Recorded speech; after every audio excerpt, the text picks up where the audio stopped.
We're back.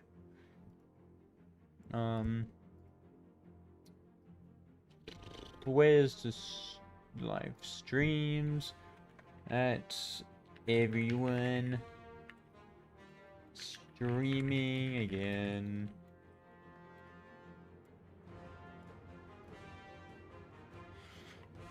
There we go. Yeah, we got a hotbar today, so we'll do that. Just make sure everything's up.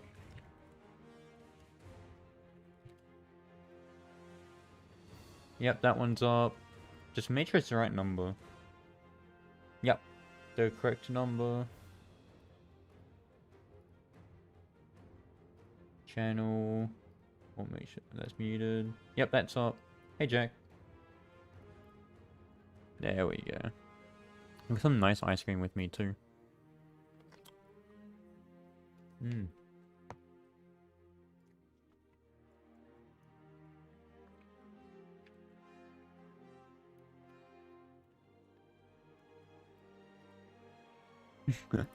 What flavor? It's a Napoleon or Napolitan or something. It's like vanilla. I didn't get any chocolate. That was in the middle, and then like a choc chip.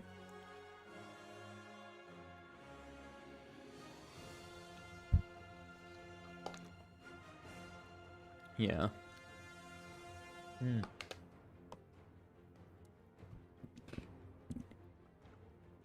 Alright. Ah, my teeth. They're freezing.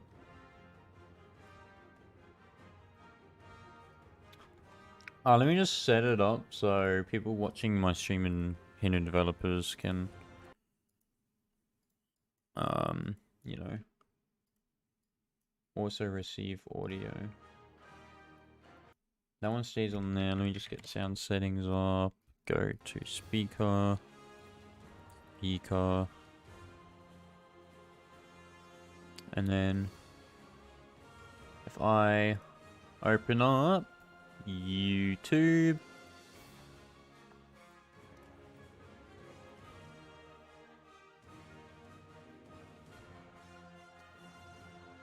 That one goes to aux output. Now I don't hear it, but if I go over here and change it. Oh wait. Now I don't hear it, but if I go over here, now I hear it. So that's because this listen's on, but if I turn that listen off, now I'm muted. I can't hear it, but people in the Discord watching the stream can hear it. So now if I go screen change windows to the RPG series, it'll be there for them.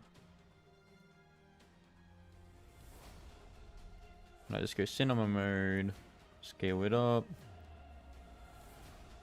and that's how you cheat the system.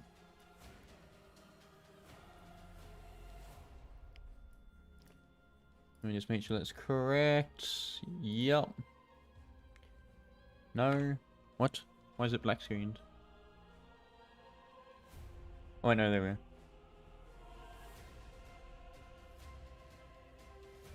Wait.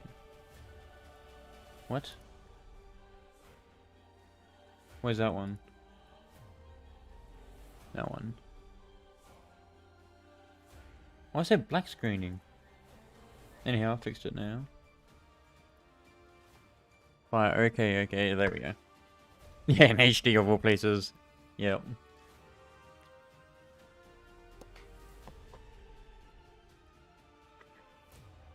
Alright, so we got the hotbar. Now, how am I going to do this hotbar? Well, let me just open up the hotbar again. I want to change the design.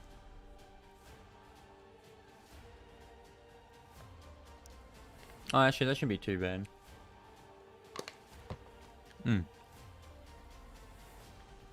Actually, I do have an idea. Boom, boom, boom, boom, boom, boom. Actually, Jack, can you check if that's working? Join HD real quick and check the audio. That'd be really nice. one was it 183, 193. Oh, that's way too small. Times 7.5 times 0.75. Hey Yuzu, you're supposed to be streaming just Chrome. Is it blacking out? Oh, why is it blacking out? I guess it's because it's... Is that working now? Yeah, okay, there we go. Do you hear audio? In the stream?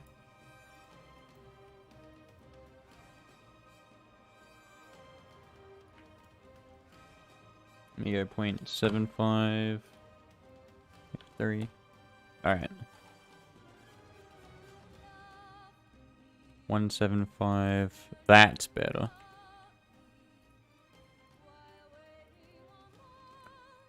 Over hotbar. Yeah, okay, sweet. Good news.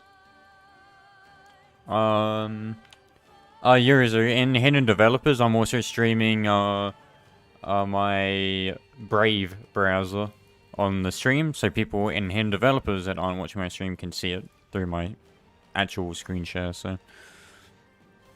You can't hear it though, because I've got 2 separate audio devices set up. Hotbar. Hotbar's actually a little bit complicated now, think about it. We're gonna do a few things to get this to work.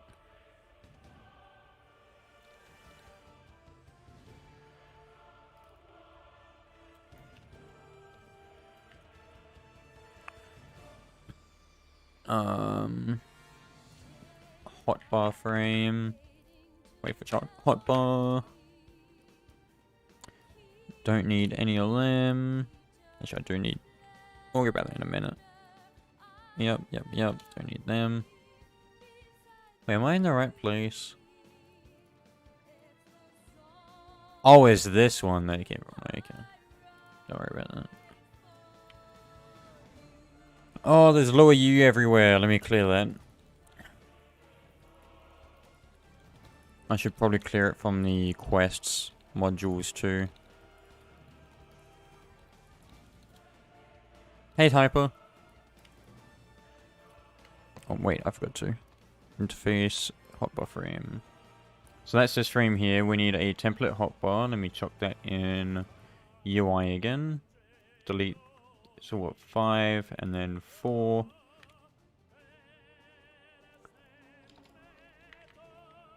Local top count equals 5. Bottom count 4. Types or custom types.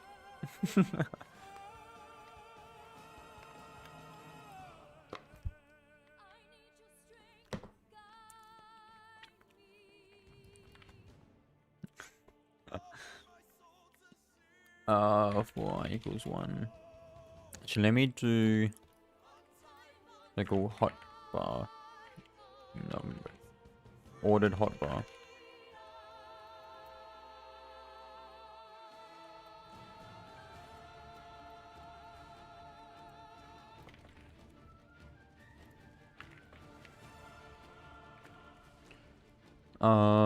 Function module setup hotbar frame. Hotbar number.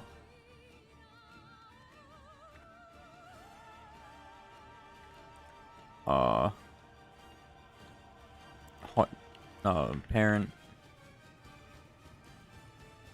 Actually, I can just do 1 to 9. Like a new frame equals local assets dot UI dot template hotbar clone. So doing the same normal stuff as before. Dot name equals hotbar dot hotbar number. New frame dot parent equals hotbar frame dot. So the parent, if the hotbar number is smaller than 6, so 1, 2, 3, 4, 5, and set the parent to the lower buttons or set it to the upper buttons. What I could do is divisible by 2. I think that might be better. So if it's divisible by 2, set it to the lower, otherwise set it to the up. So the first one will be on the top frame, second one's on the bottom, third one's on the top, and so on. And then inside the template hotbar, we want this new frame dot label dot text equals that hotbar number. So that's a keybind.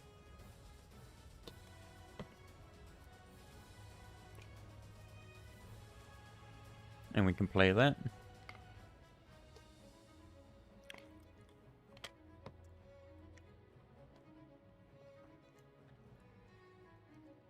Hopefully it doesn't take too long to load this time.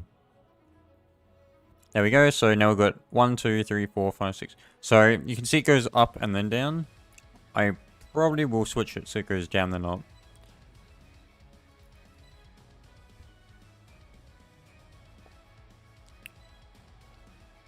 And I think that might look a little bit better. Oh. Oh, no. Oh, that's a rip. Maybe I should do +1. So then... No, because I mean it'll be on the bottom anyways. Oh, just flip the parents actually.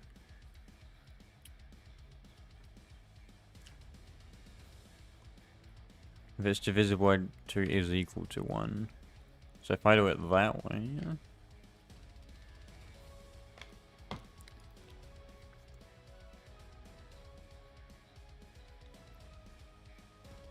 This is the most painful part. Just waiting for that character.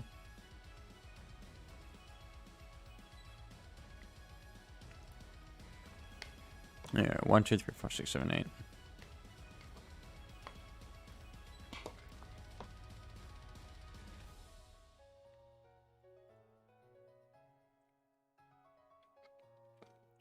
And then for mobile, I can just tap it. So we can set that up.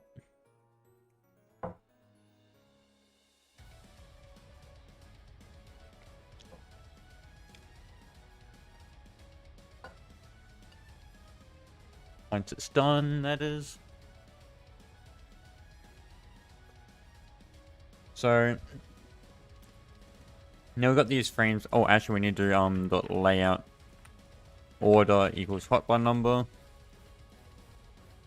Now we've got that. Let's do new activate button. Actually, new button equals local modules dot GUI utility new action button. So under our modules, our utility, we've got GUI utility. We're calling this function here. Let's get rid of that inventory. And then dot parent equals new frame. And when that is activated, so click, touch, whatever, we do connect function. And then we do print hotbar slot dot. I don't even need dots. I can just do comma has been activated by click / touch. And then also we can do local context action service because game get service context action service or bind an action hotbar keybind function. Oh, we don't want any touch buttons, and we want enum.keycode.1. We're gonna have to do all of them from there. So let's just let's do a do statement local hotbar keys. Let's do print enum.keycode.1.value. So that's 49. Let's do 0 actually. So let's change it to 10.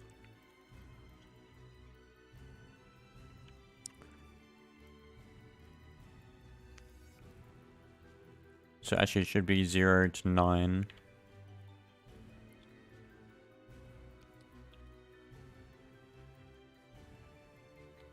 0 and 10. Maybe that? Yeah, I guess we could do that.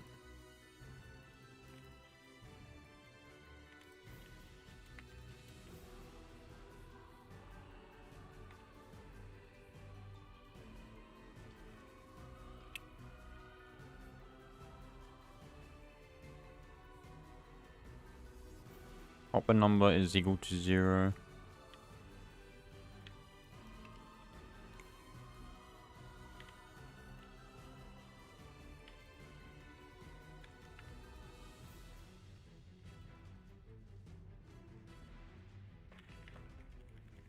Is final button. Let's chuck that in there. Oh, final button.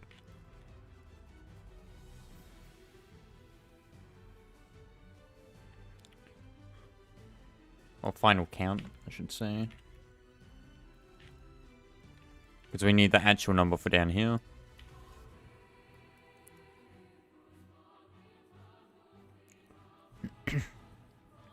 And then we can do final count. Actually, we'll do hotbar number there.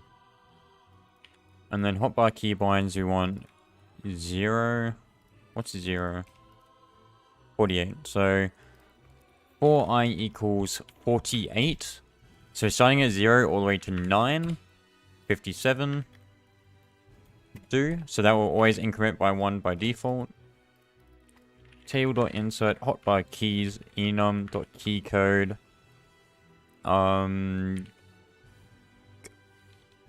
Oh, how do you do it again? Can I just call it like that? I don't know if I can do that way.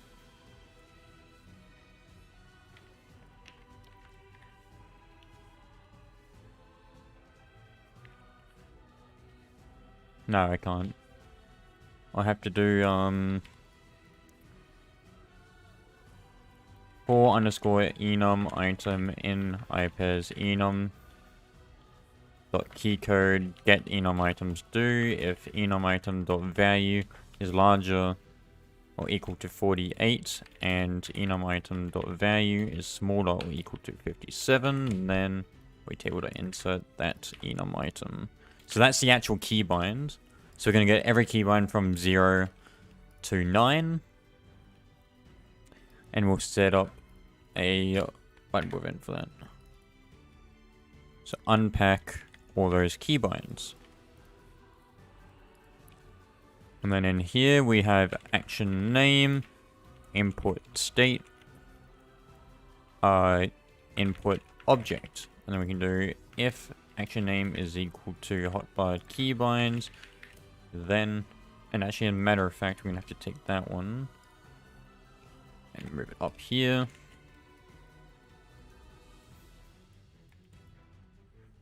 We'll do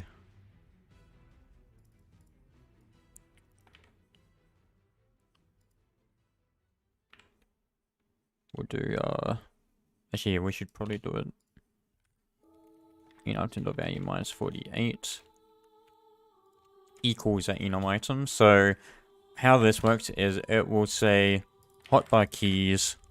So for 0, since it's 48, 48 minus 48 equals enum.keycode.0. So that will be hotbar keys. This one's a string because 0 is not a normal index. Equals 0. And then for 1,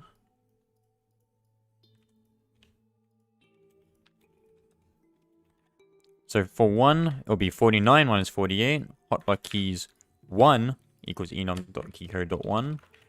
And then we can start associating the hotbar slot with the keybind number. Or with the actual keybind enum item. So now I can do and input state is equal to enum.user input state.begin. If I do if hotbar keys input object dot key code dot value minus 48, then actually I want it the other way around, don't I? So I want it the other way around. I want the keybind equals a number. keybind to number.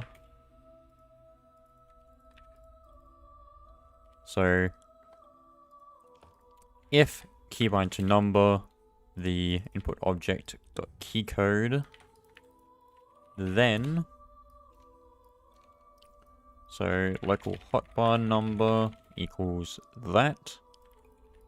If hotbar number then, and now I'm gonna have to do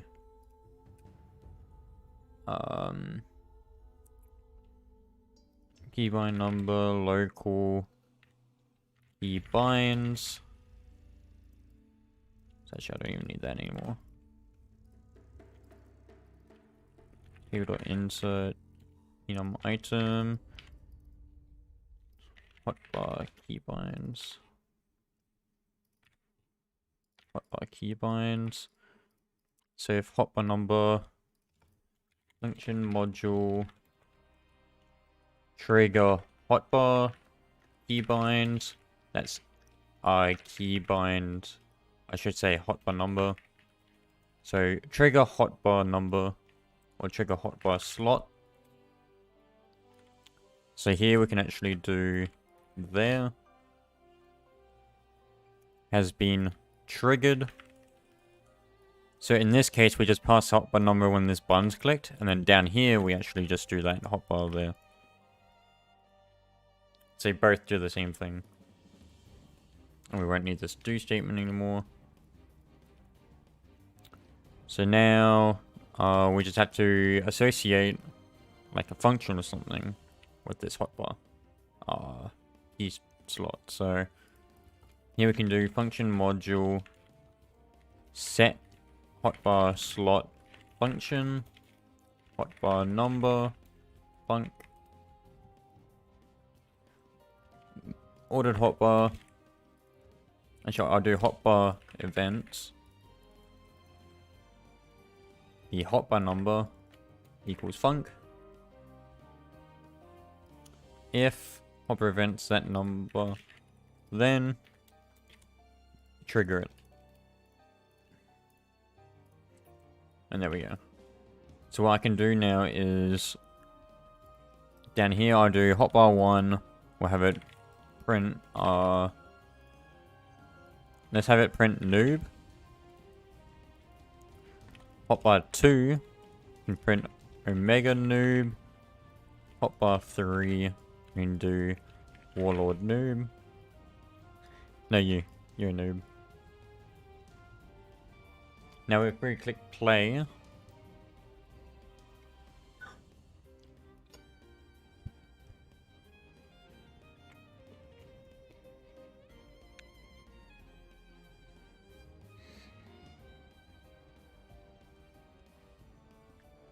if I press, actually there's an extra one, so I have to fix in a minute. 1, hotbar 1 has been triggered, noob. 2, hotbar 2 has been triggered, omega noob. 3, warlord noob. And there we go. Our hotbar's starting to work.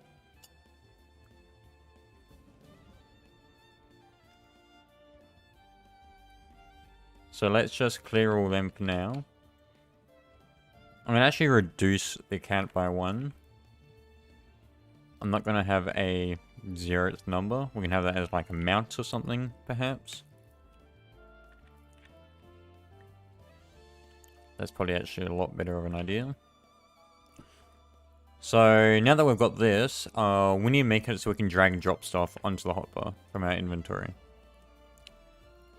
So we just have a look quickly at our inventory. Oh, and we're going to do it for skills too, so we need to make sure it's modularized.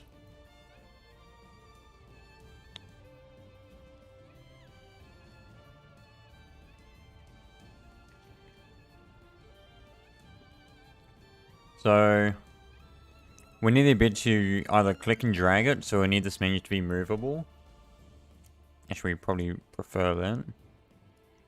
That way we can just click and hold and then drag it, or we can right click set hotbar slot, and then you can click on one of these or click out. And yeah, that's what we pretty much want to do.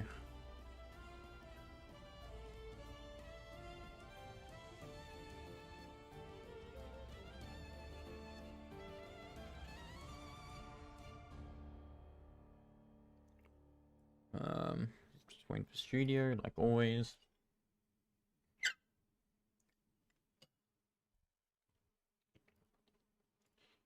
So for the moment,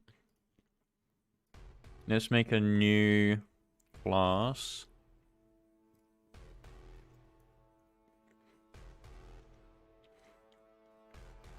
What should I call this? Drag and drop.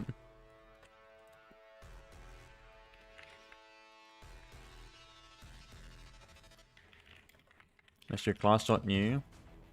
Local self, return self, set meta table, self class, class, underscore equals class. So the reason why I do it this way is because since I'm never going to be changing the meta table again, and every single class will use the same functions as each other, by doing it this way, you don't create a new meta table each time you actually create a class. So like if you do it that way,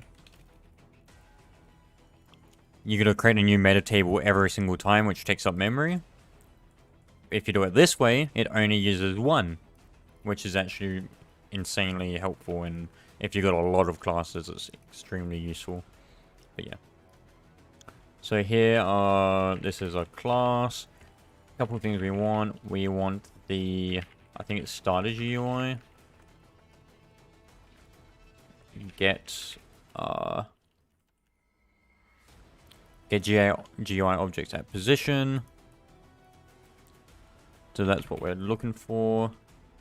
So here we want function class get GUI objects. We want the local player. Actually, we want the local mouse from the local player.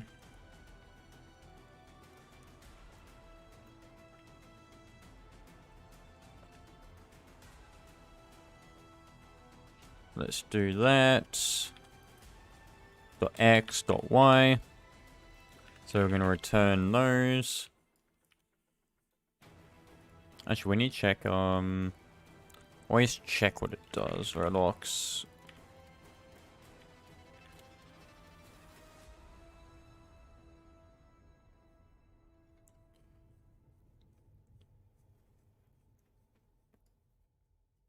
Says all visible.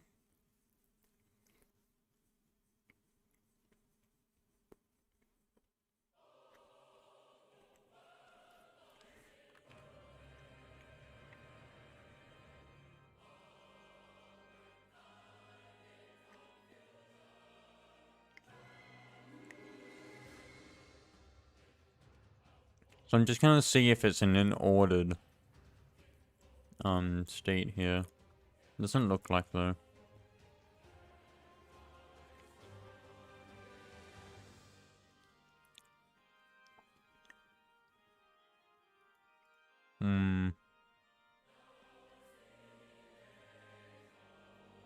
Yeah.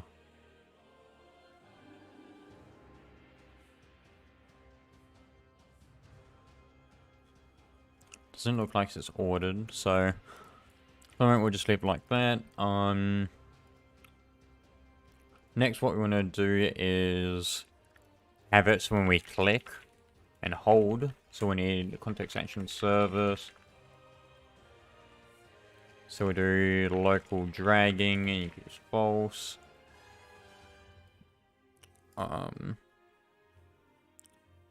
So here we want local drag and drop classes. Here I like to do table.insert drag and drop classes the self. And actually here we want the frame.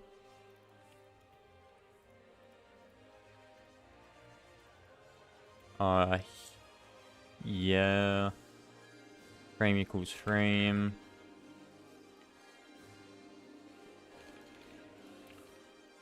Actually, as a matter of fact, I could probably, I can make some events here. Do I have any? No, I don't. I use bindable events. Visual. Let me just make a quick event class. Local event. Same thing here.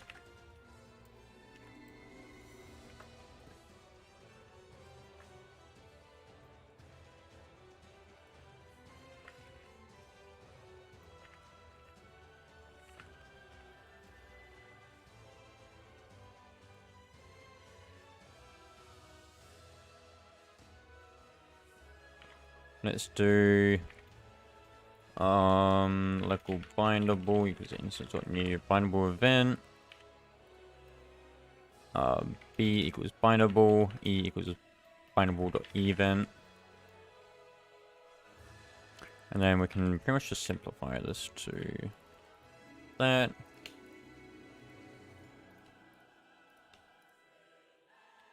You don't have to simplify it, but I just did. Just printed the script. And then here we want self.e.event, or self.e connect the func. So function. Also we want function class disconnect all. Self.e disconnect. Self.b fire dot. So that's just referring to a function. So you can't have function there. So function, I guess.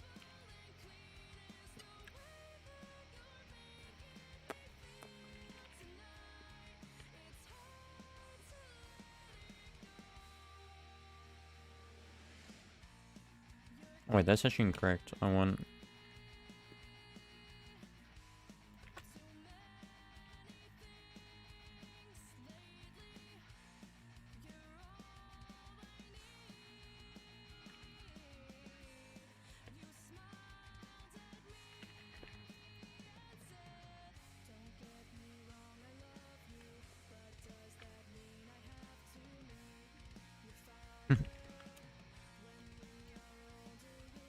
So yeah, I'm just gonna have a connections table.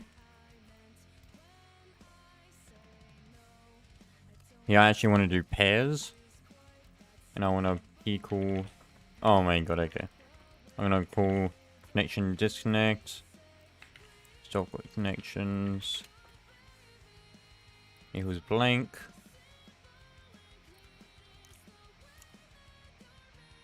And that's our event class. So pretty much it's just like a bindable event, except we can straight up connect, straight up fire, straight up disconnect all. And disconnect all doesn't destroy the event class, it only clears all connections. So if we come back here, we're going to do, I usually do it below it. I go replicated modules, equals require. Replicate story reach from modules. I want, a new event here. Local drag started equals replicated modules dot event dot new. Drag ended is a new event. Dragging.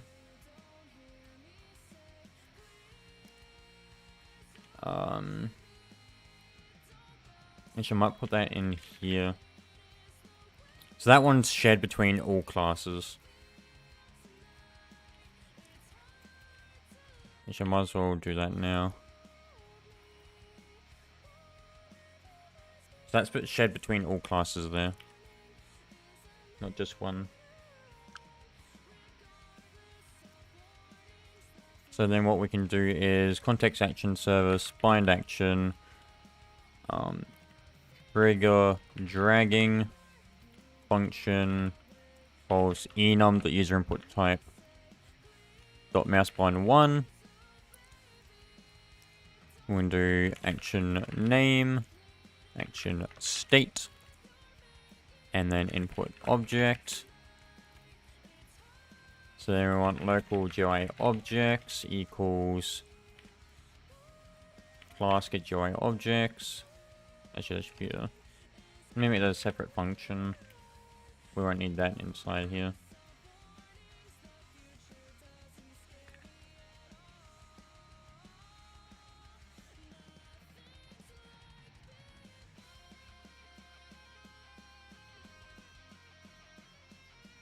Yeah. So get GUI objects. If number of GUI objects is equal to 0, then return. If action state equals enum.action user input state, Yes, I actually need to do input state. Input state.begin, then else. So that's begin dragging. If possible, stop dragging. So class.dragging equals false. Class.dragging ended fire. And then current dragging frame.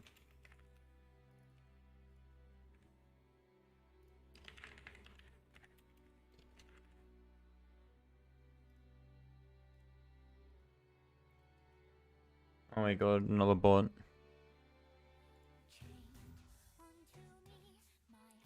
And then begin dragging. We want true. Current dragging frame equals the JObject1 drag ended. Our drag started.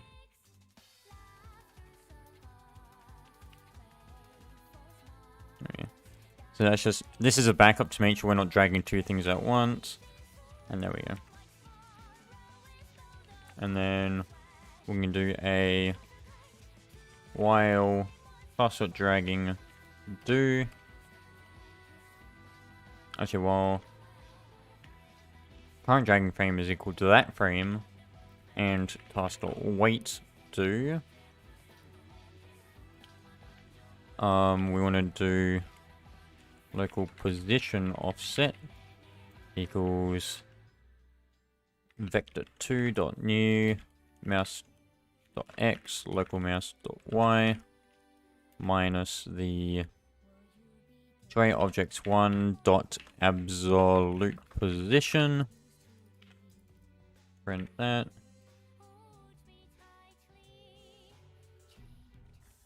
So we'll check what that is, and then we can do JObjects1.position equals the new mouse position. Actually, we want udem to dot from offset.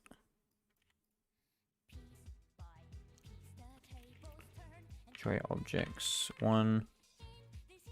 So we have to see how this works. Maybe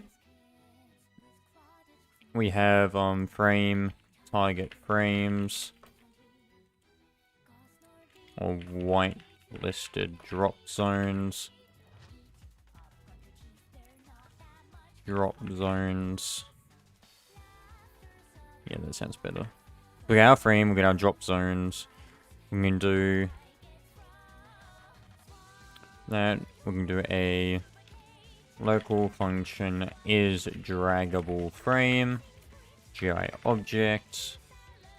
If GI object is a frame, then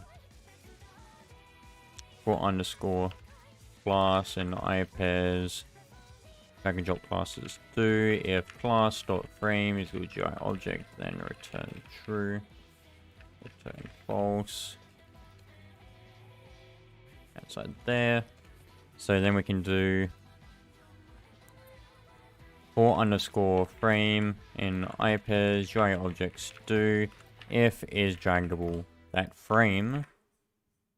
Actually, that should be a GI object. If it is draggable, local active frame nil equals that GI object and break out that loop. So pretty much we're just going to find a frame that we can drag out of the hovered ones. Hey, quicks. And then if we can't find it, we'll just return. Otherwise, we'll continue on here. So instead of GI objects 1, we'll have an active frame now.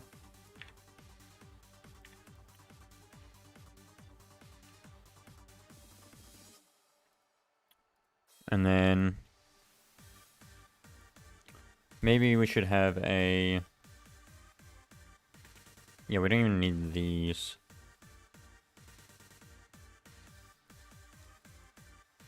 More specifically, we want a on dropped or on or drop zone triggered equals regular modules.event.new. And then this way we can do local function get class from frame.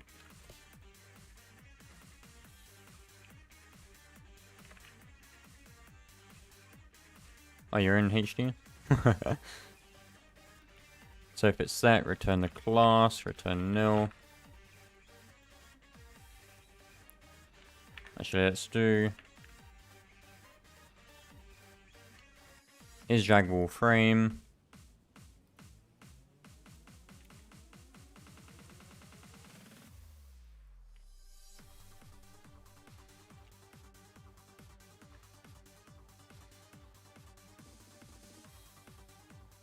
So now we've got the class for that frame. So if not active frame or not frame class, return. So make sure we've got both of them. If we're starting to drag, we would set, we don't even need that dragging anymore.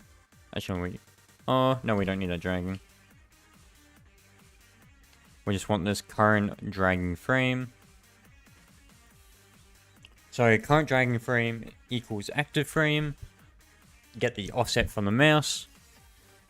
And then pretty much we want to, I should probably clone the frame. Otherwise, no, that should be alright. Actually, we can do local original offset or original position. Use active frame dot position, original parent, active frame dot parent. So here we can do at the bottom here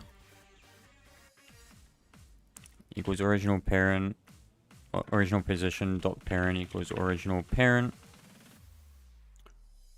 So when we start this loop, we want to set this active frames parent to the interface.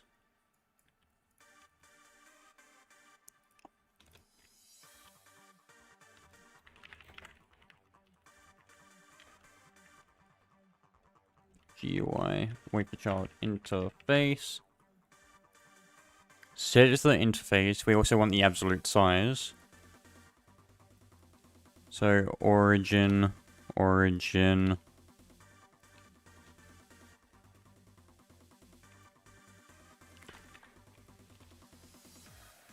like original size or origin size equals active frame size. So active frame dot parent dot size equals udem2.fromScale the active frame dot absolute size x absolute size dot y. So the reason why we're doing this way is because when we change the parent, if it's scaled, it will change. And it will scale to the whole entire screen dry rather than that frame. So we need to make sure it's the absolute size before we change the parent. So that's in pixels now. And then while the current dragging frame is that frame,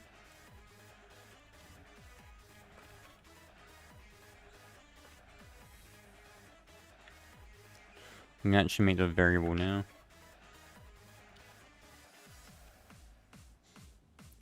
So while that is the current dragging frame, set that there. Here's Septario. I'm making a drag and drop system. What laptop am I using for school? So I don't actually have school anymore, but I had a Dell laptop. I'm doing university on this computer here, so.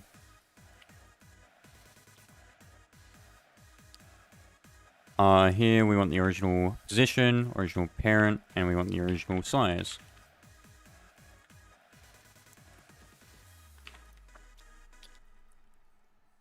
And then we can do plus offset. So it's consistent.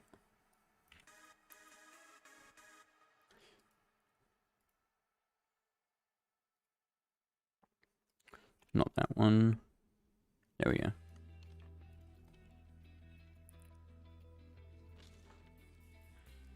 Slot system for your inventory.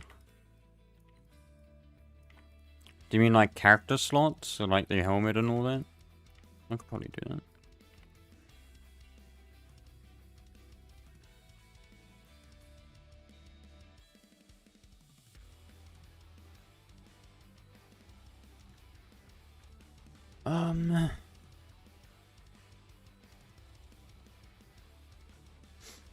Drop zones. So when that ends, we want to do,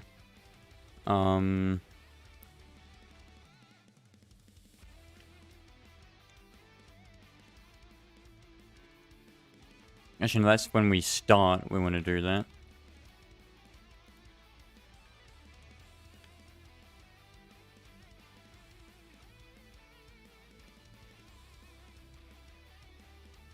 So actually, I want to move all of that in here.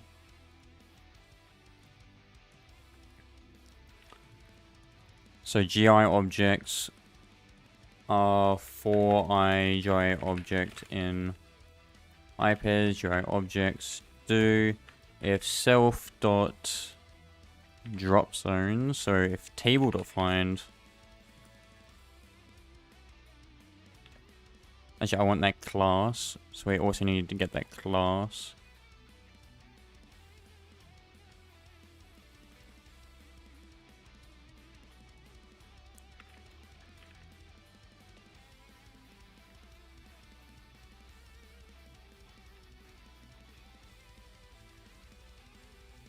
So if class,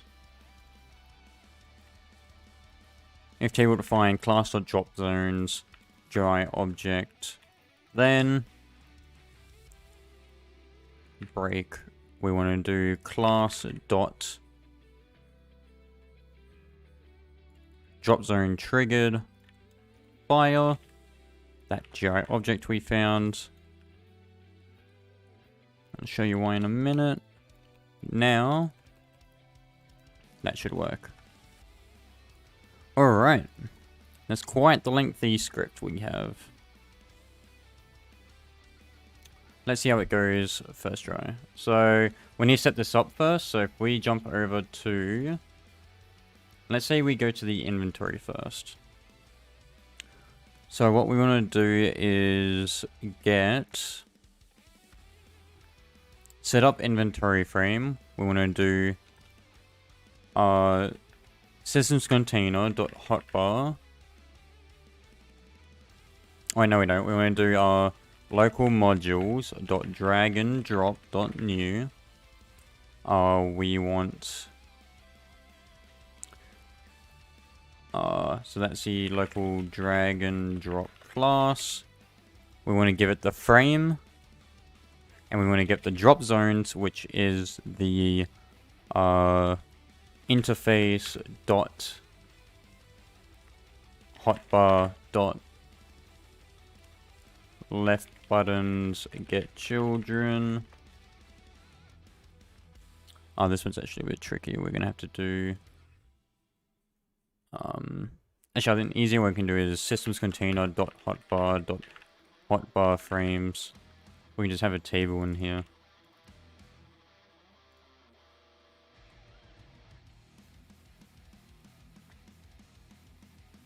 So then we can do set up hotbar frame, table.insert, hotbar frames, the new frame, so that's module.hotbar frames. And it doesn't matter if the inventory loads first, because that will keep a reference directly to this table. So when this table updates, this one also updates here. And then for this drag and drop class, we want the drop zone triggered, connect function. We have the target hotbar slot frame drop item into dot name. Alright, let's give that a shot. I'm expecting errors. Don't worry about that.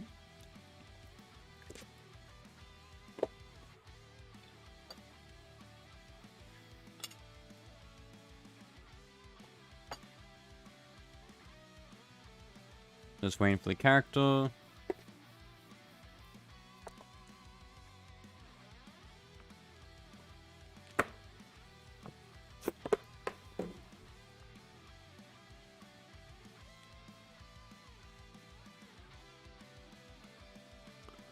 There we go. So if we... So nothing's happening there. So let's have a look what we have in our print.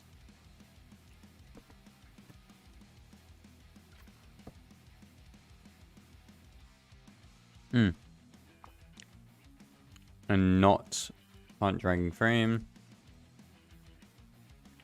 We're going to print our GUI objects.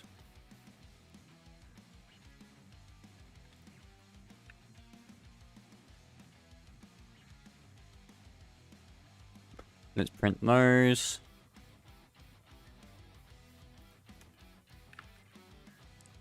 Print dragging into drop zone.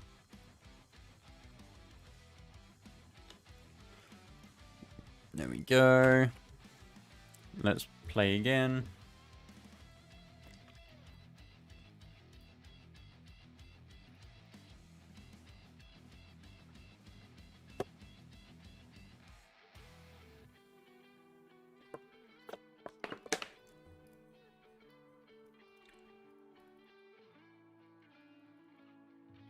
Does the game processed ignore it?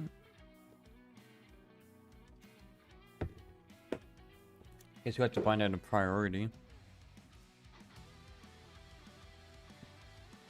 So let's actually change this to a local function on bind event. Add those there and just cut all of that into there. So now we have this, and then we can just change this. Find action at priority. Actually, we didn't even check the action name here. If action name is equal to, or if it does not equal to return,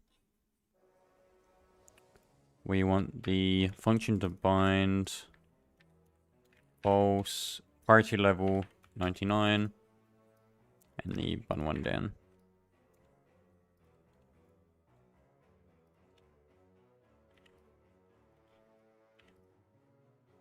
And then also we want to return here, return enum.contextActionResult.sync. So that means don't do anything else. Where is Dylan? I don't know who Dylan is.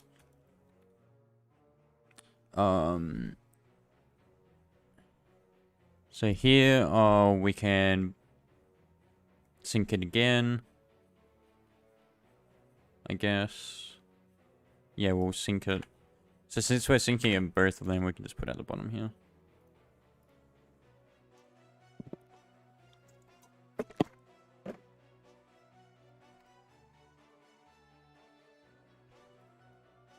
Da-na-na, da-na-na.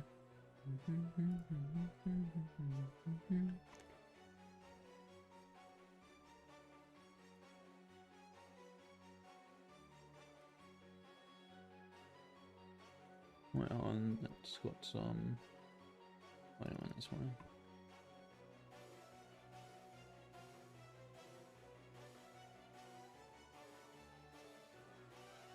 There we go. So if I do... Oh, it's not even letting me anymore.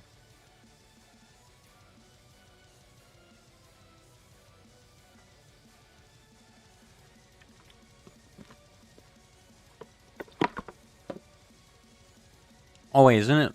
Let me try higher before lower. I guess the image button is blocking it.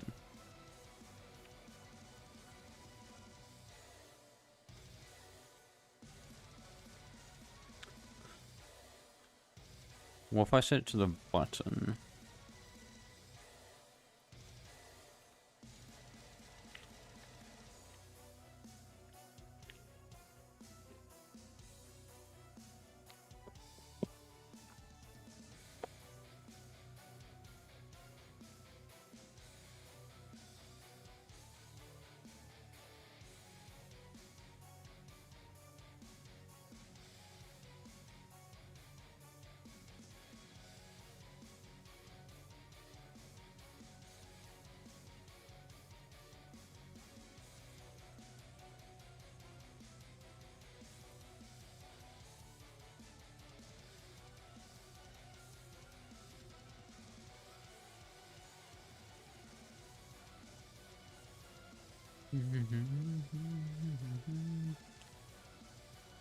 Yeah, okay, we're gonna have to have this work instead.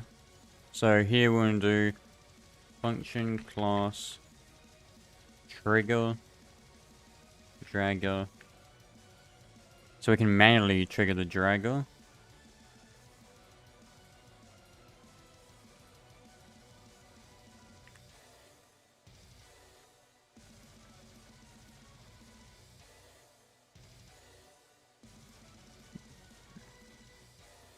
Let's do try dragger start.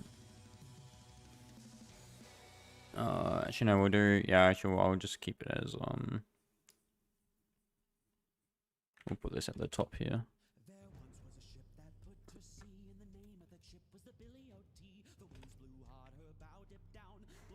And we'll push that one to the top. Because then what I can do is, when we say trigger, we'll pass in that input state enum.user input state dot begin, and we want what's on that one? Input object. Okay, nothing. We'll just pass in false there. So then we can do inventory.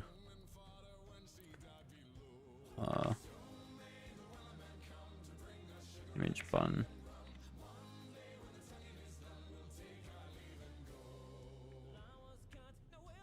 Activated. How do I check if it's activated again?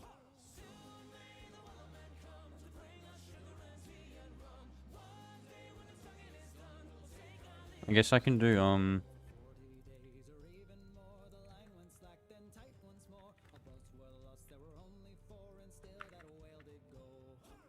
if input object is enum, the user input is equal to if input object dot user input type is equal to enum dot user input type dot mouse button 1, then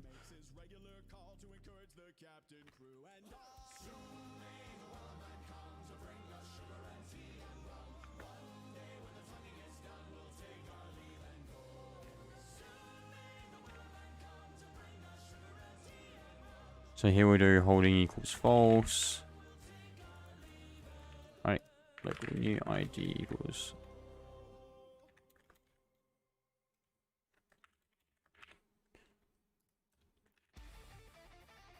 plus dot wait 1. If ID is equal to new ID, then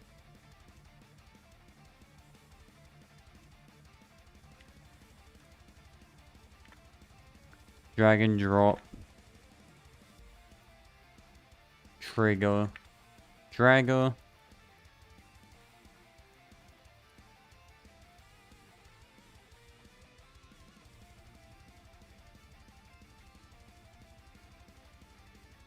Uh-oh. Oh no, yeah, that's fine. We can just do there we go. Oh my god.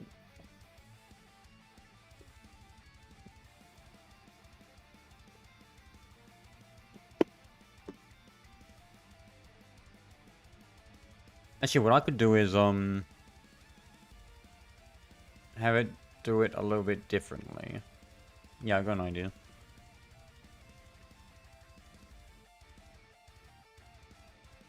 Let me stop this real quick.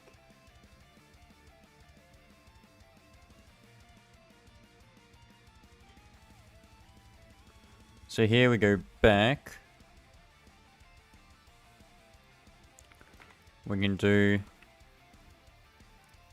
if frame is a image button, then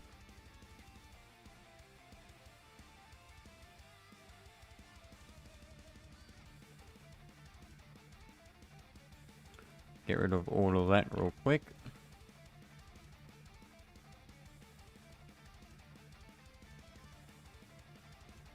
And we can do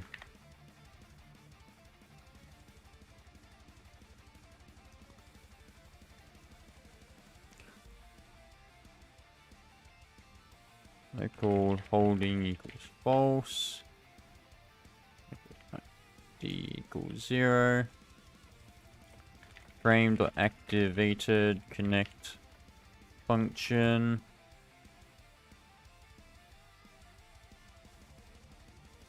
I actually set meta table up here. Connect function, holding equals true. Equal new ID equals ID plus 1.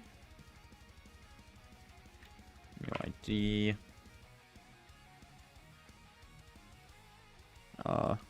Pass.wait 1. Just wait 2. If ID is a new ID, then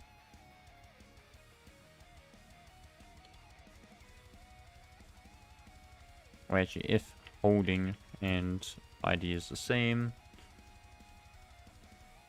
we do self trigger dragger. There we go.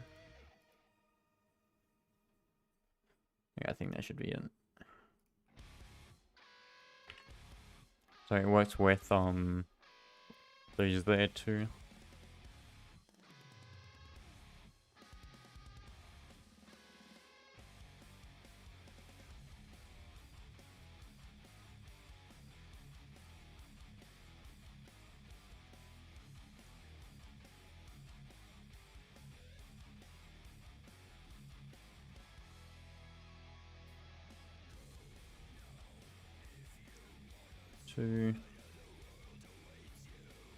Let me have a look.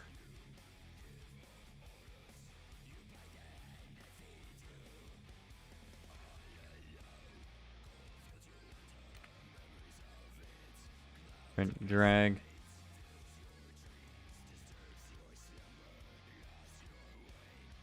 Actually, might be input began.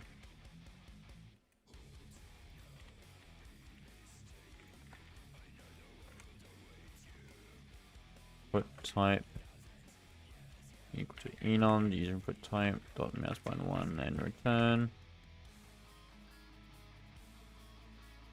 Let's see if that works.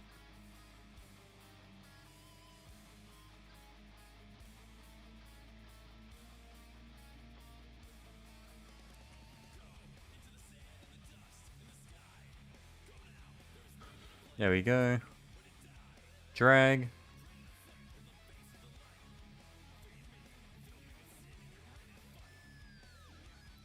So GUI objects is returning nil. So I assume we need player GUI actually.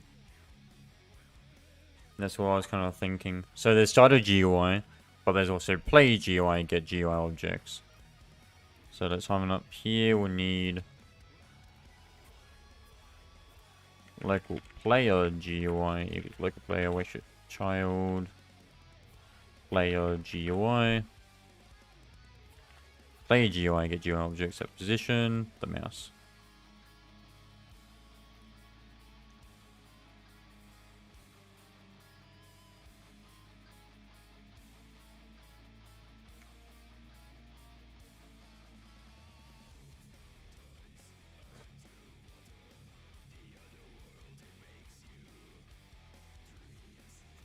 One, two.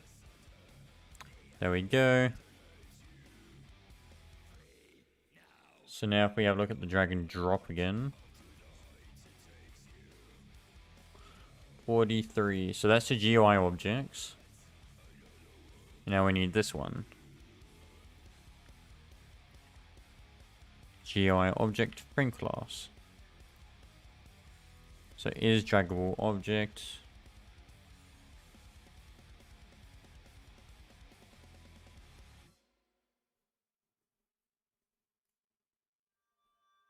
So that should be a table insert, correct? Yeah. Oh, actually, sometimes it's not a frame, so just ignore that now. So if it's the same frame, return it, otherwise return false. Now that should also work.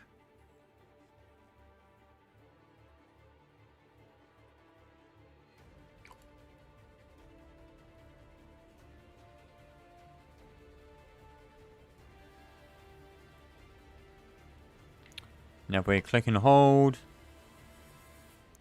There we go. So now we've got dragging. Udem expected got vector 2. Let's have a look at that one.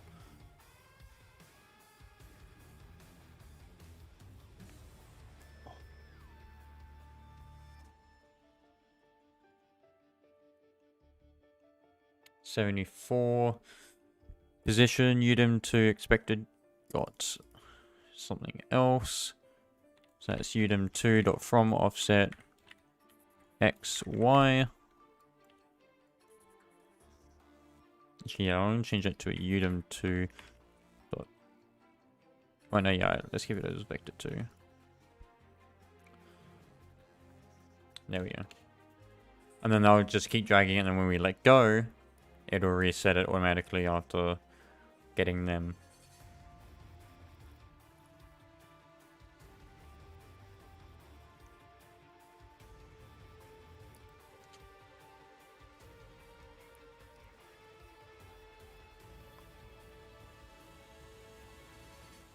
Now if we go backpack, do it again. It says we're dragging, and when we let go, release dragging.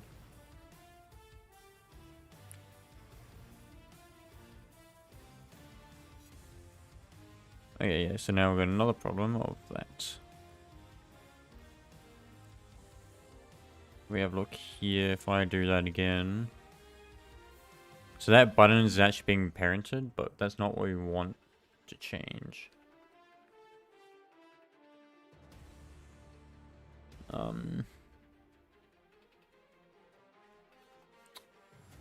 Come on. Maybe we'll have a frame and then a trigger.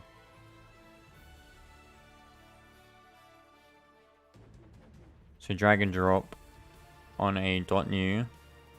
We want frame, trigger frame, trigger frame.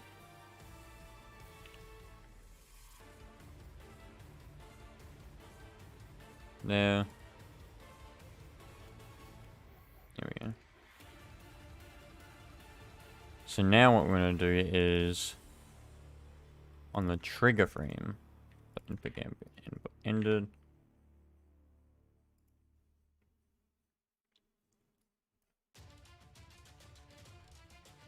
I'm going to make this like 1.25. So up here now we can do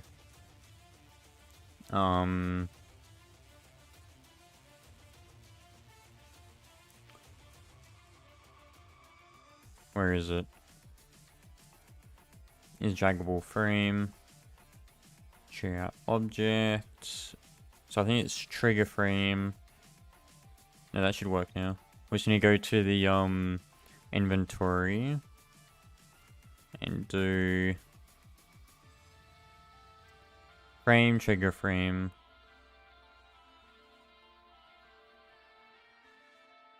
Frame, trigger frame.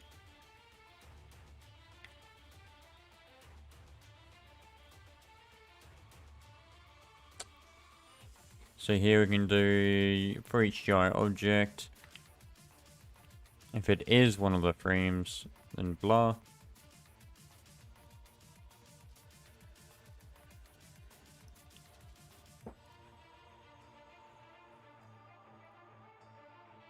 I believe that should work now.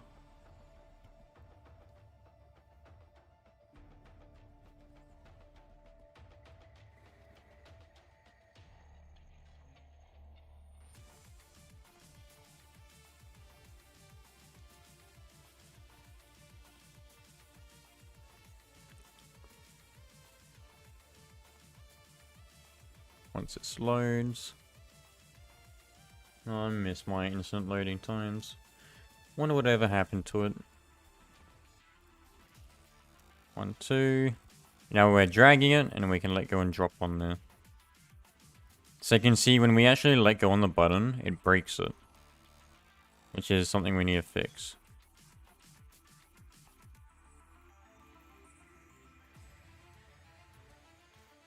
Just like that.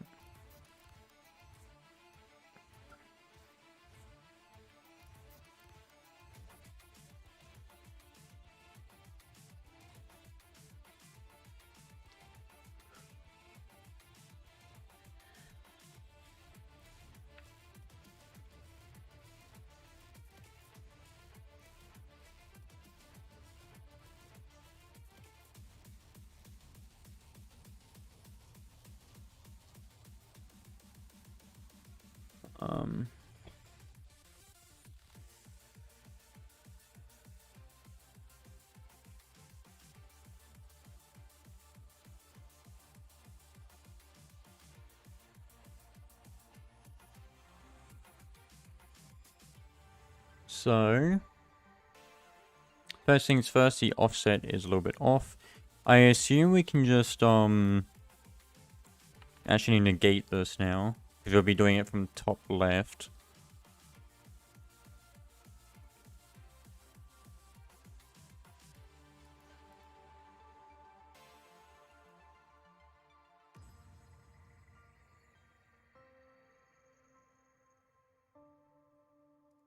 Actually, I think I have to do, I think an easier fix was user input service. Let me just try that.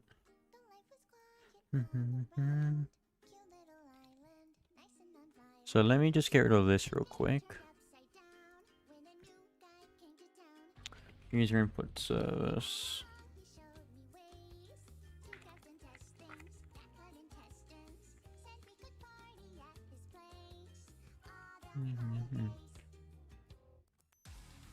Input began, connect function. We want that one there. It's beginning. Input ended. It's end. So input object. If input object dot user input type is an enum, the user input type dot mouse button 1, and then let's do that again.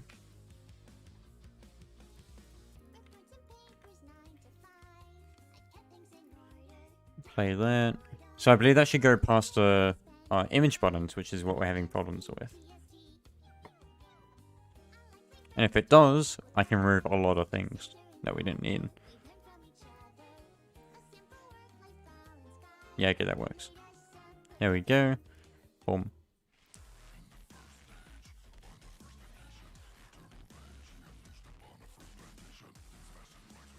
So now what we can do is come back here.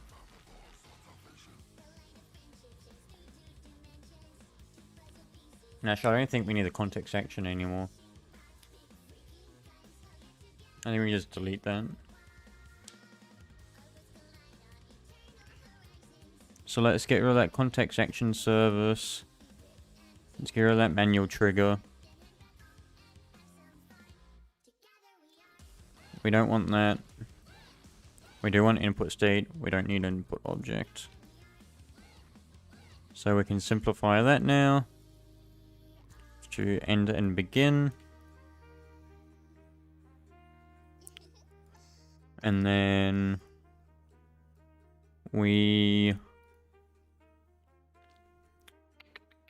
so on begin, get each GI object. Yes, I still want this to play, in fact. So maybe if we do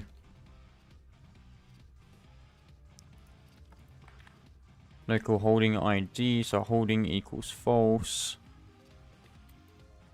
ID plus equals 1. Actually, I can probably just do ID equals 0. Because then here we have ID equals 1, holding equals true.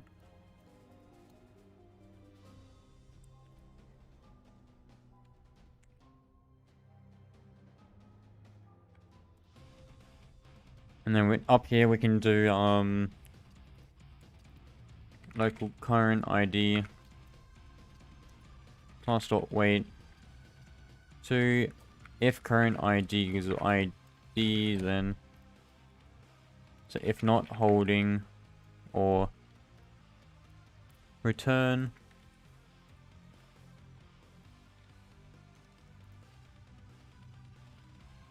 Actually, in that case, I should probably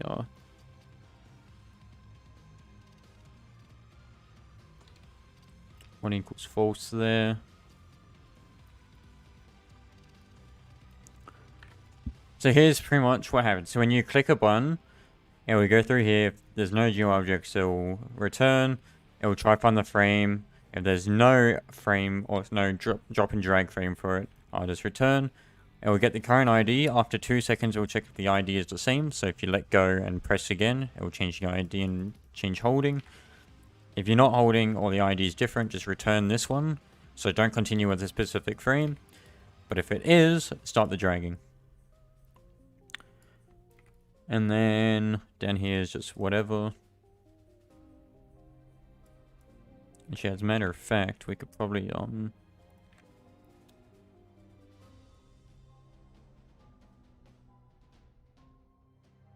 actually, I'll keep that there.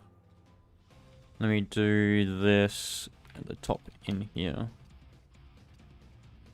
As part of the logic. There we go. Keep things a little bit neater. So that's a class down there, and then that's the main thing here.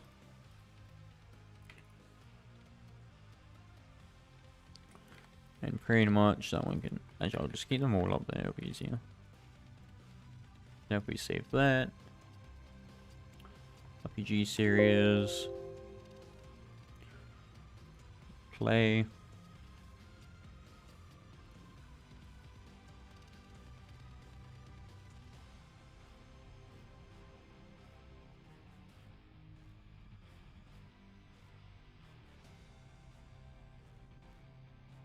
There we go.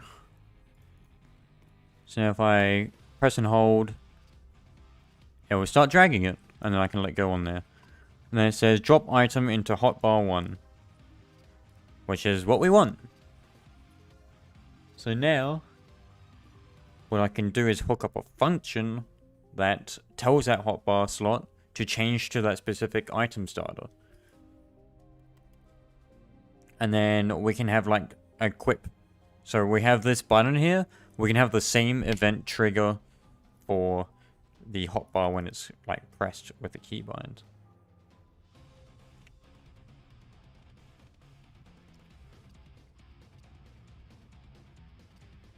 So let me just clear all these prints. So we know everything works now. We don't actually need this offset anymore.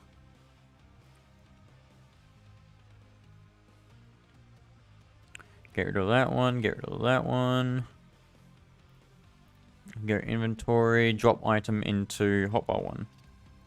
So now that we've got that, we can do if string.find target hotbar slot frame.name slot. So make sure it's an actual, hotbar. So make sure it's an actual hotbar slot. Actually, I don't even think we need to do that anymore. Yeah, we don't even need to do that. We just have to do system container dot hotbar. We want, where is it? Where is it? Hotbar. Not trigger. Set hotbar slot function. The hotbar number. So we want actually local hotbar slot number equals string dot sub. The number of that string to the number of that string. And we want to 2-number it, so it become a number.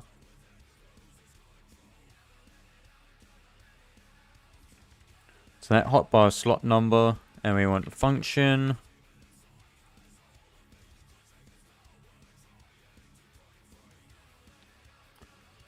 We want pretty much this down here.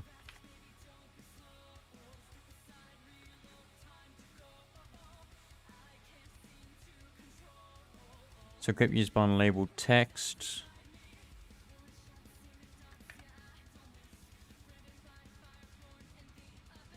Button text.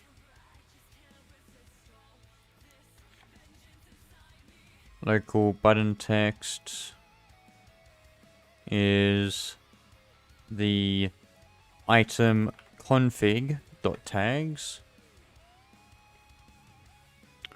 So you split that with a space. And then we invoke the server that.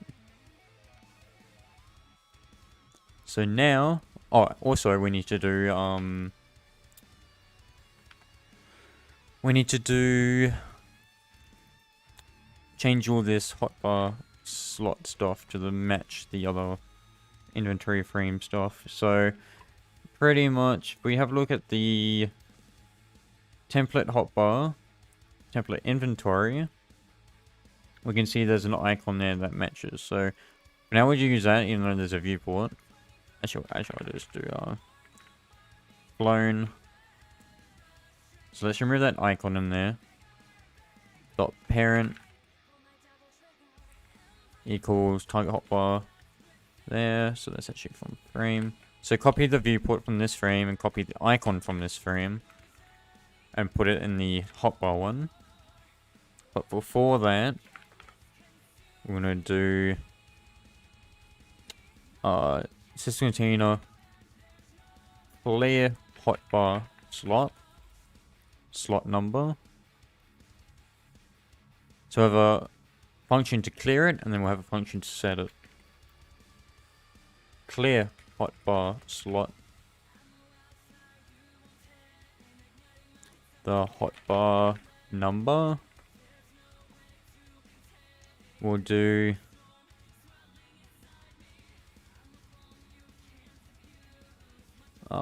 where's the frames? There. Hotbar number.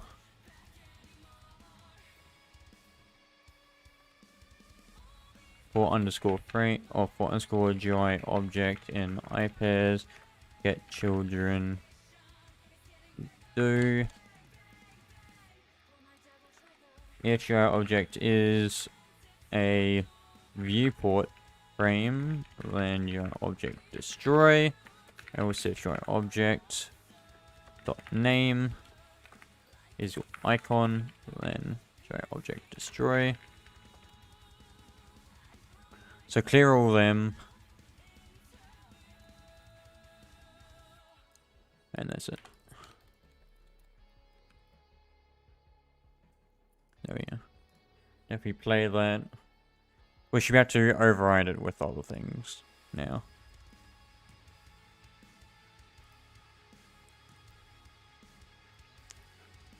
So we need this open so we can actually have a look that it worked.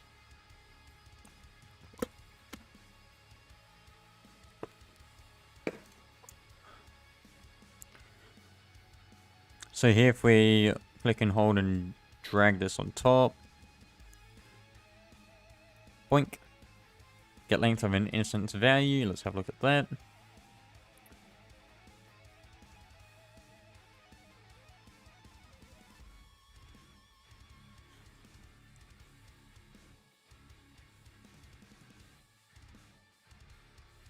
Once it unfreezes.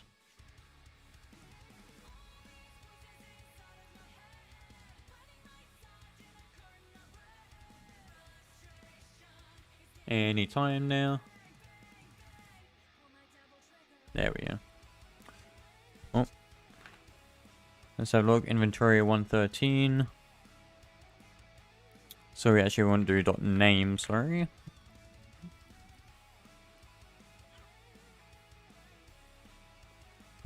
.name. And then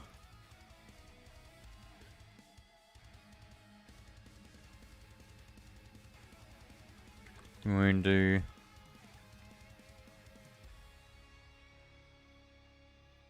actually that should be around. Oh, also I do want to actually reduce the time it takes, so let's do 1.25. Let's save that.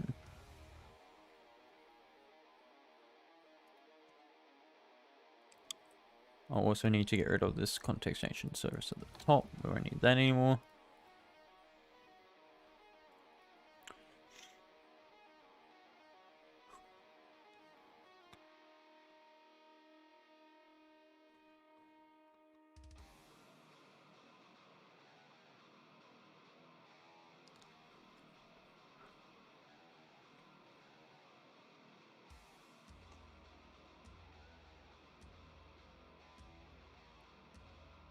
Waiting for that.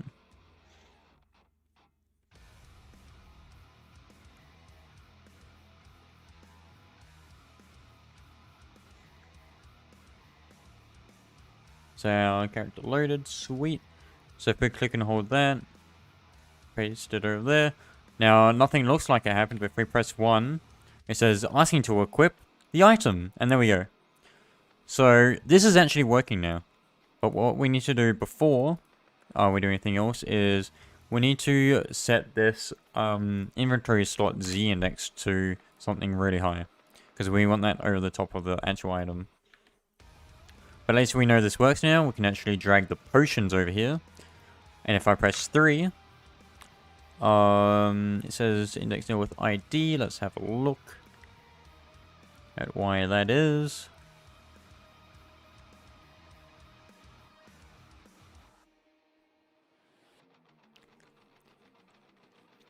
Once it unfreezes,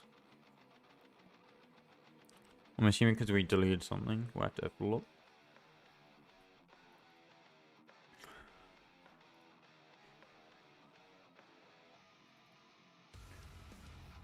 Oh, okay, yeah.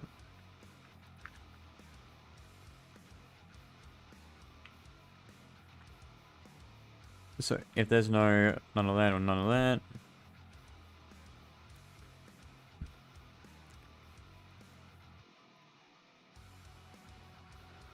so here let's have a look at what it says.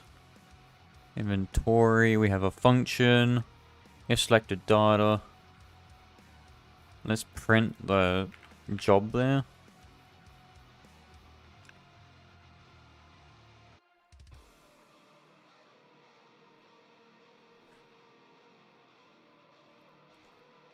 Function module, main button triggered.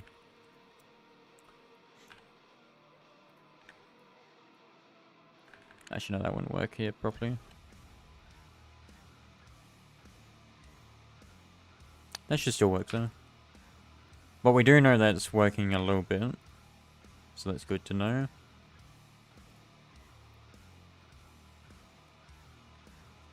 Well, let me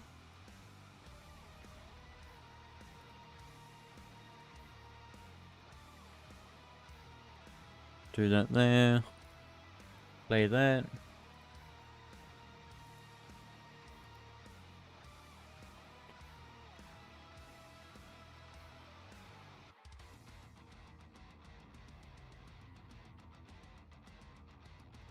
If we try it now. So this one should definitely work since we've retested it. Yep. And we can actually trigger it. Doesn't look like it's actually doing it properly though. If we do that one and press 3, it says consume. So actually it's consuming it, which is good news.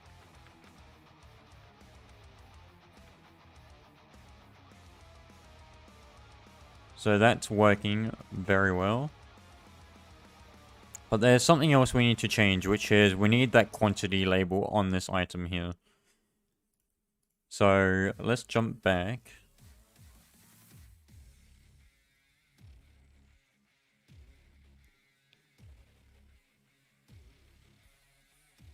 Once it unfreezes.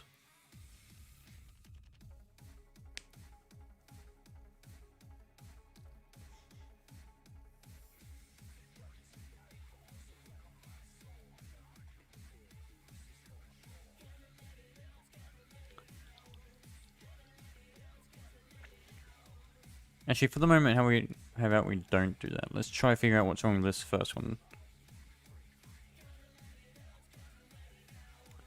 So let's do...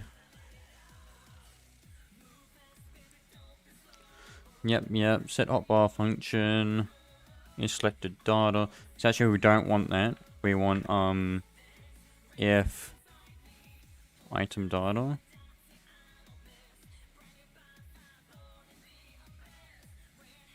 That's probably why it broke. First of all. And then we're going to do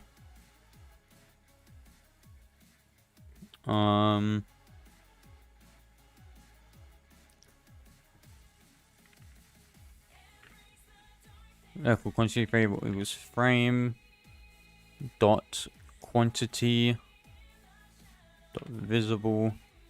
It's actually if divisible then And that means we've also got to go back here in a minute. Oh, back to this one.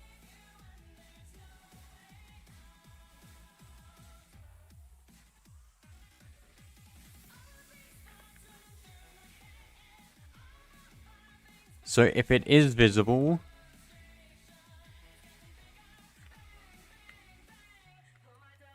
clone it.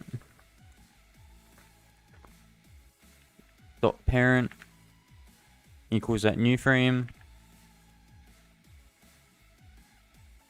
Or the target hotbar frame. We also want it so when this frame dot quantity changes, connect function, we want it to update.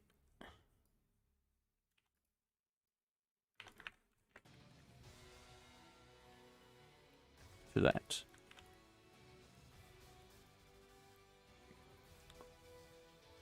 And also we want that on the... Actually, we don't even need to do that. But yeah, there we go. So that's the quantity done. So now, we should have everything fully working.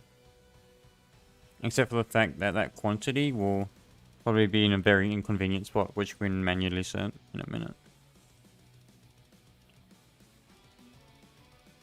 Or we can actually just have one on the... We can create our own quantity frame inside the hotbar slot that we can toggle on and off depending whether or not it has one inside the inventory frame, which is probably a better idea.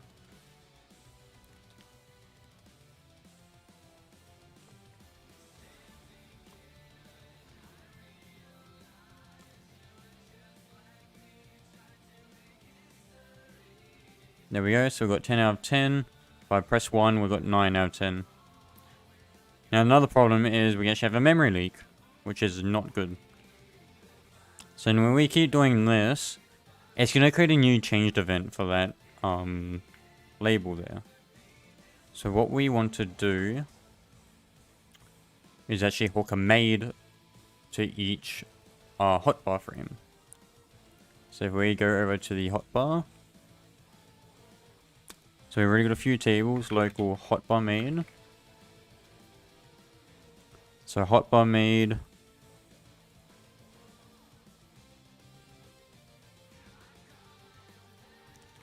hotbar number equals replicated modules dot made dot new. And what we can do is when we clear it, we can clean up down there. And then here, where we create this event, where is it? Where we copy the label, which is actually not here. We need to go and... Was it the inventory? Yes. We want the hotbar frames there. We also want hotbar maids.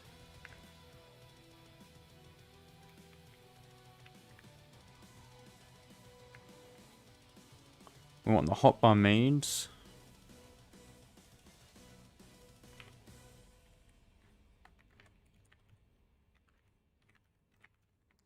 Hotbar number. Give. Connection. There. And we could probably give it anything else we want, but right now there's only that. Local hotbar made. Let me actually do it here. So we give it that.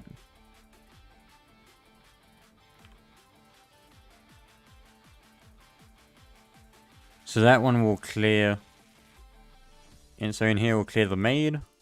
Then this one will give it a new event. So then when this is called again, it will clear the made again. And there we go. And we actually have a look here, it says equip, asking to equip. So now hotbar works, and when we do magic, we have to do something similar.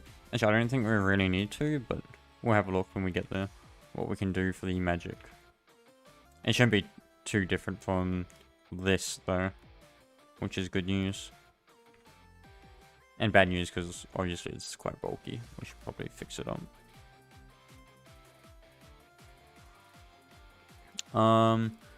So let's save there.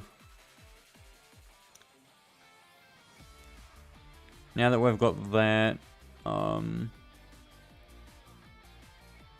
wait, frames. Okay, so quantity is actually destroyed. So let's jump back to our inventory. Do we destroy it? No, we don't.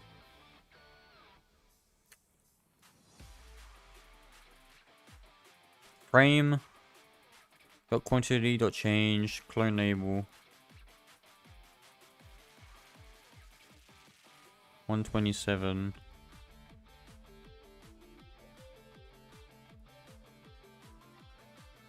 Oh, weird. We'll see if it errors again.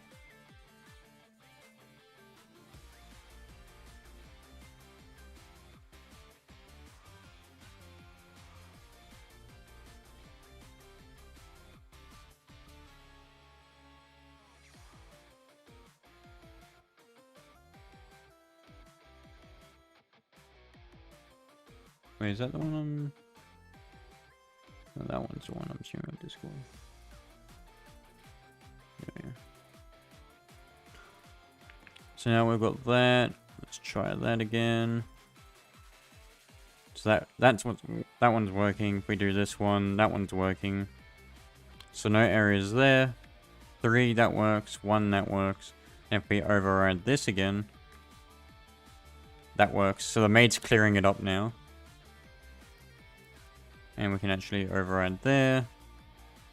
And since the frame's destroyed, it destroyed it here too, so. What we have to do is hook it up so when the frame's destroyed, it will destroy any associated items with that. So how do we do that? Well, let's go back and set that out.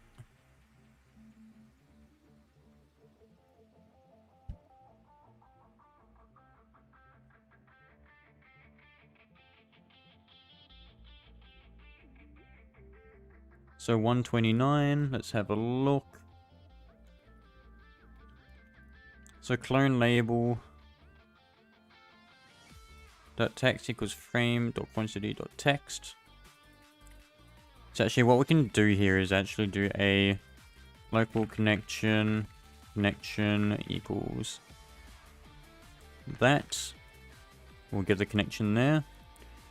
So if frame find first child quantity, then else. Otherwise we connection disconnect and we set it to null. There we go. And that's how we fix it. Oh, and then also we need to destroy that label. Actually, as a matter of fact, we should probably just clear this whole hotbar slot. So here, actually, we can do if not frame.parent, or if frame.parent, do that. Otherwise, just clear the spawn.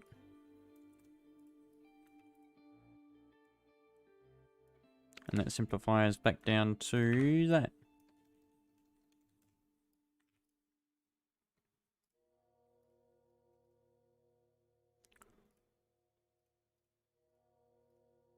So that's a little bit messy, I'm not gonna lie. Let's just have a look at the code again we added.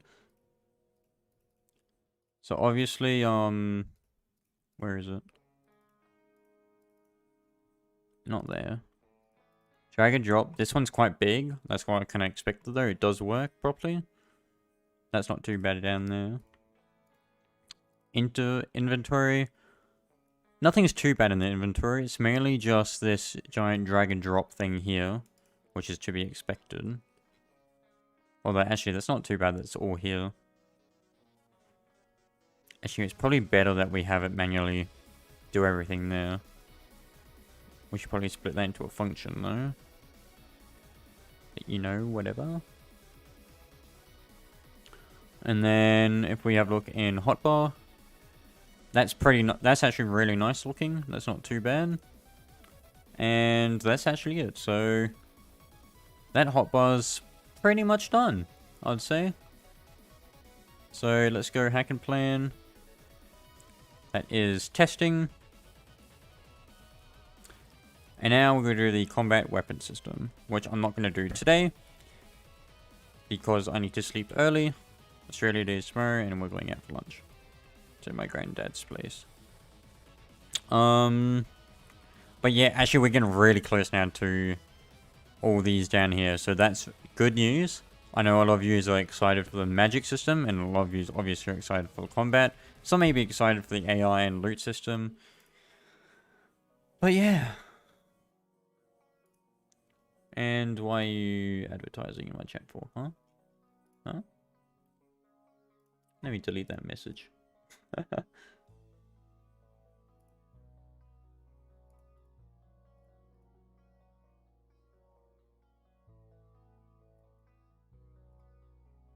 Actually, my mod menu isn't even showing up. Oh, there we go. Mod view. Yeah, it is, Jack. Didn't you know that? Because I didn't until today.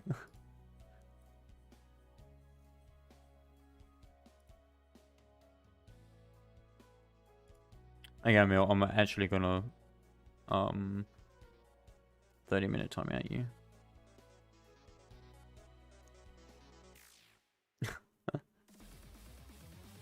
And it deletes your messages too, so that's even better.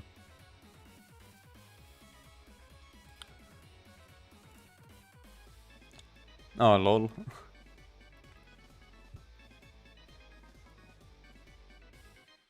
Actually, while I'm here, let me just make sure. Yeah, okay, we're nearly there. So, let's go over to user story. What stream is this? Stream 6? Yep, stream 6. So, let's do clone. Stream 6. We've got the hotbar working.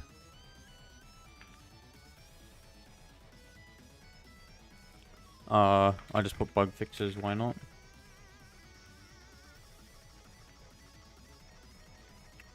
Oh, and drag and drop. Drag and drop class. We've got the hotbar. Yep, that's that. Actually, why not I start getting some modules that we'll need. So, number one is state machines. I'm going to be using... let's see if it shows up when I search it. GitHub. Is this one? Yep. So this one's the one I use. Oh, there is other ones too. I'm going to put this in the chat for those that want to have a look. Via the restream.io bot. But yeah. So pretty much you can just have callbacks here and just do a bunch of stuff. So... go away. But I already have it inside a script, I believe. So if I just go scripts, it should be finite state machine. That's the same thing here, except I've added lower U at the top here. Let me just copy that, change that to a module script. Finite state machine. And yeah.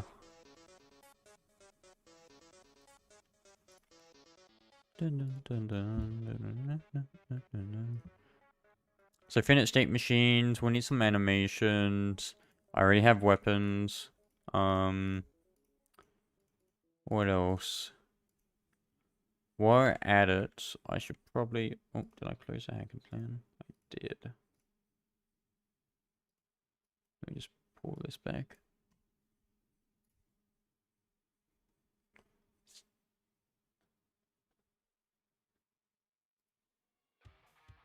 Let's have a look. RPG series. Let's do... So consumable system. That's actually still in progress. So the reason why it's in progress is because we need drinking animations. And we need the model for the actual thingamajiggy. So I'm going to keep both of them there. Actually, that one's not even started yet. Let me put that one back because it's next stream. So models for consumable and animations. I'll do that next stream along with the start of the combat system. So this will be primarily getting the weapons equipped and maybe start doing the animations and hit registration, depending on how it goes. Actually no, I'll do the... Yeah, let me move it to in progress now. And let me split this up. So we've got model equipping, animation state machine, hit registration,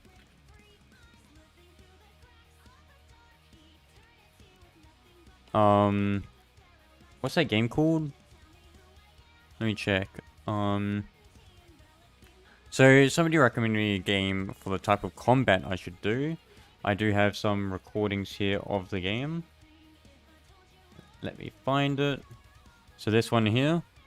So pretty much it's, you know, lock third person. Your camera's offset and you can aim like that. And then that's the same with the other weapons. So if we have a look back here, it's the same with these weapons. So you're locked in third person. I like this combat system, so I might replicate this in the game. So you can actually right click to focus. I probably won't add that. I'm not completely sure yet. Let's see. Did I swing at any point? Yeah, there we go. Let me go back a little bit.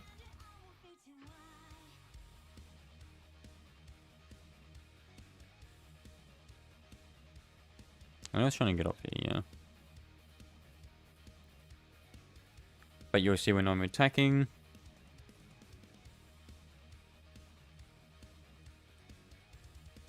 There we go. Yeah, so I'm gonna go for that sort of system.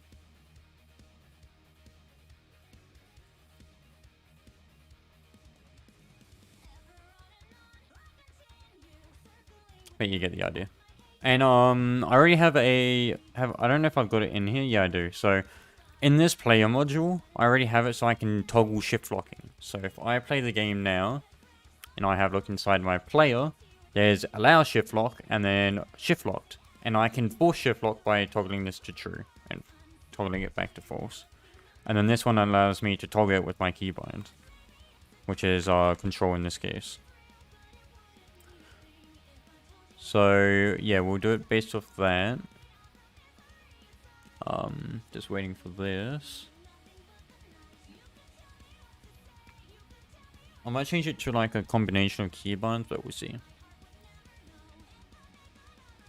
Like I don't know, F to sheath or sheath and unsheath weapons. Why did I say sheath? Sheath. But yeah, that's gonna be fun. Model equipping, unequip, equip, sheath, unsheath.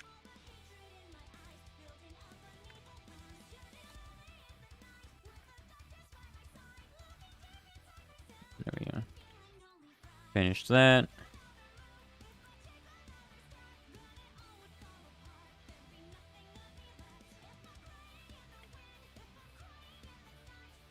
So we'll split that into pieces. So if I press control, I've already got it, so it locks it like that. And I can make it so the character also locks to where your mouse is pointing. But I can toggle this, so I'm pressing control, I can't shift lock, re-enable it, I can. So if I turn that off and I force it, there we go. So yeah. So that's camera locking actually almost done. But let's start with the model equipping. So if I run back to the core, I think it was inventory system. Yeah. Let's do weapon service.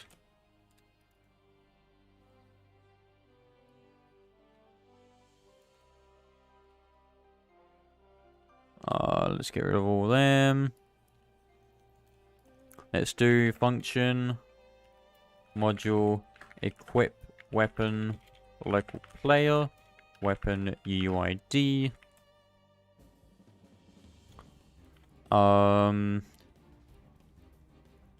And probably for this case, let's actually pass in a slot number. But we'll make it so slot number equals slot number or 1. So we'll default to 1.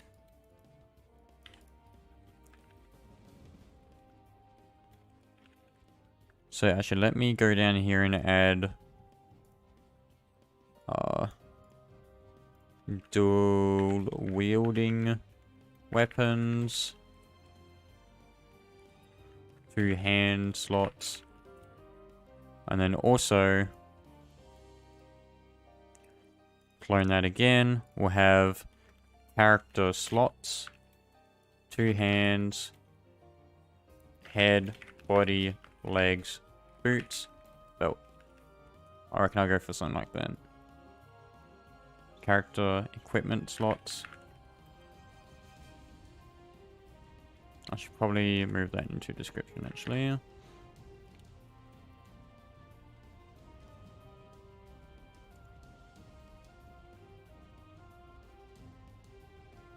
There we go. So here we can do local equipped weapon equals that. So we can do players, the player added connect function,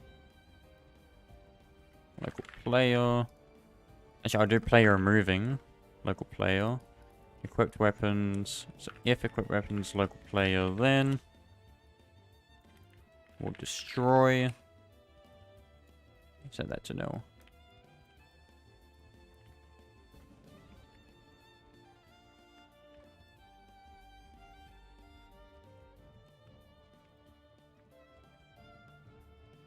One E. Just do that for the moment.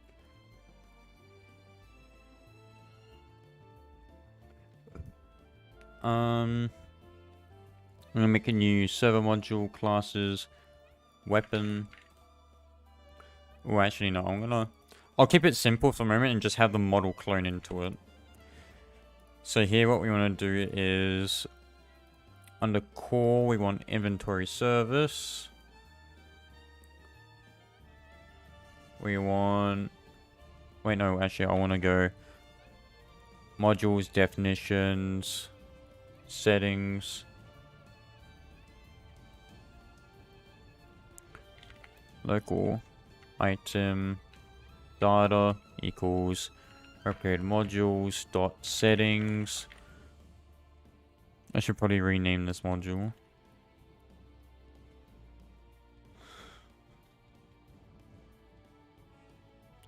Actually, I want local profile. Systems container dot data service get player profile. Local player, if not profile, then return.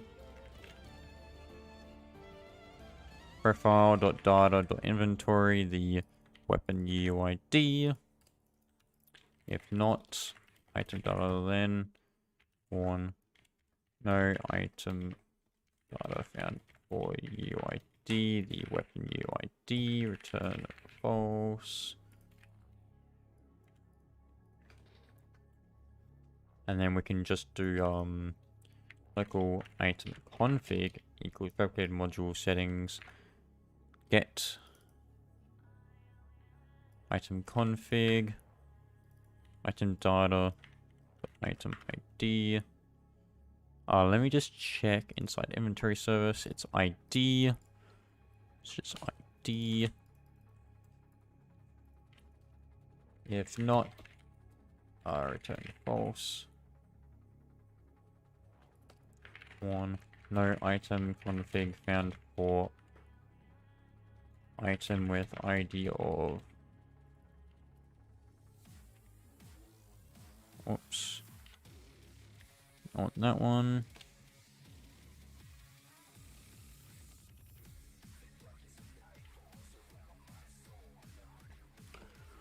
So now that we've got everything we need, we're gonna simply do if not equip weapons local player, then that's a new table. And then we can go inside our settings here, go to equipable. So I'm going to actually replace them with 1 and 2. So if table.find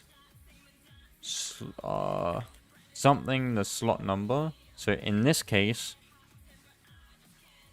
or actually before that even, if not item config dot tags dot equipable, then return false. Warn item is not an equipable type.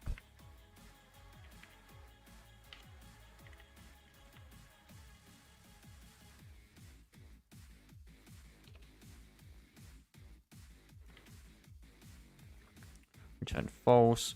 So item config equipable, then slot number, if not, return false. So if that, then else.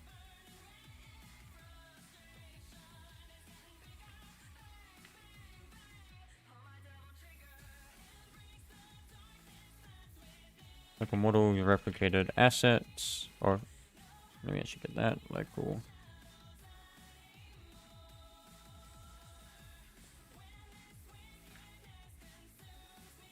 Replicated assets dot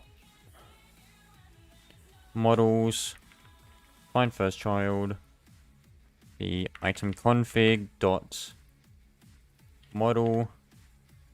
So actually we need to do, if there is a model, then model equals the model clone.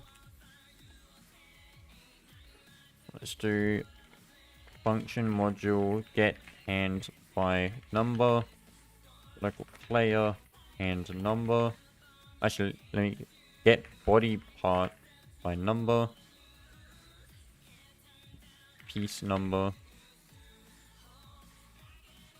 If not, local player dot character, then return nil. If piece number is equal to 1, then return local player dot character.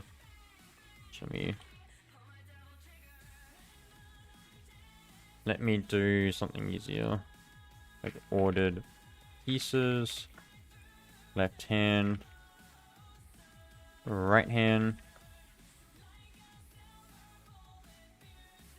So that should be in settings, module dot equip slots equals equip slot body parts, left hand, right hand.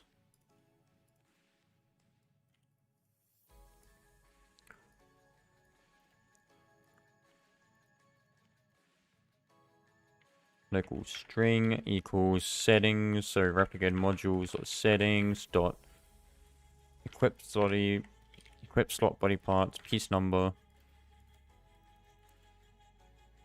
local obj equals local player dot character, find first child string.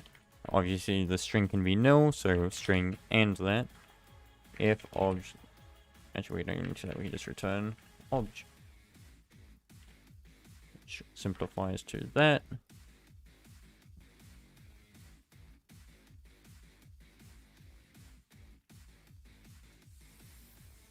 Or not string.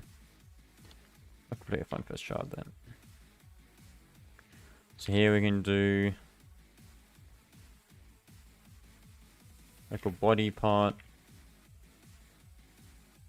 Piece number should be the slot number.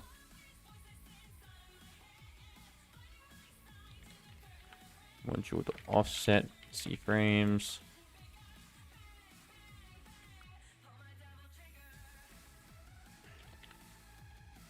So basically these ones are offset for each one of these. So they're directly associated with each other. So I believe I just have to do that to each of them. I can't remember what it was, but we'll see. So equip slot offset C-frames. So if weapon model set primary part C-frame, the body part dot C-frame times by the settings. Oh, replicator modules dot settings dot equip offset for that slot number. I want to do replicator modules dot models weld constraint. So I'll make this one a second. I want to weld constraint the primary part of the weapon to the body part, and then I want to set the weapon parent to the character.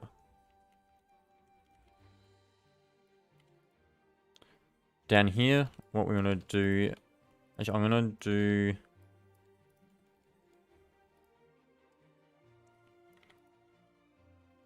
is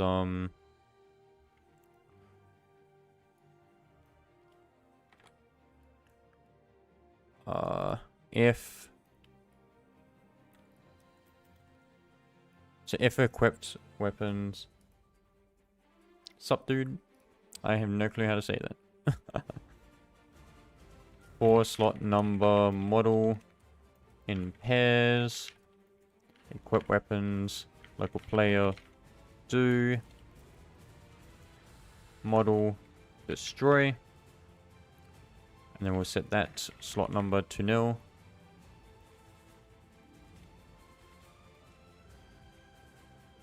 Actually, we don't even need to do that. We can just set that whole thing to 0. There. And then players.player added connect function. We want the local player character added connect function. Character humanoid equals hey farmer. Character wait for child humanoid. Humanoid.died connect function. So here we're actually wipe models. So for each of them, destroy them. Set it to a blank table. We'll have to change this again later, but for now, that's what we're going to do. This is an RPG game, which is open source for everyone. And, yeah, I'm streaming the whole game progression pretty much. Now that we're at this point, let's just go make a new one called models. When you make a weld constraint function, weld constraint, part 0, part 1, local weld constraint equals instance.new weld constraint part 0 equals part 0, weld constraint part 1 is part 1. Return weld constraint. Oh, and set the parent. So usually that'll be part 0. Wait, no, part 1. Right? Yeah, so whatever you're attaching it to. In Minecraft, well, join my Discord and send me a sample then. Because, well, actually, I already have UI. But I don't really mind changing it. Or if yours is better, that is. Just send me samples of what you've done in the Discord. Discord's in the Twitch bio thingamajiggy. Where are we at? We are looking for here. So asking to equip a weapon. Doesn't seem like it's gonna work. So let's. Oh, I didn't actually hook it to the function. So let me stop this and go back to the inventory service.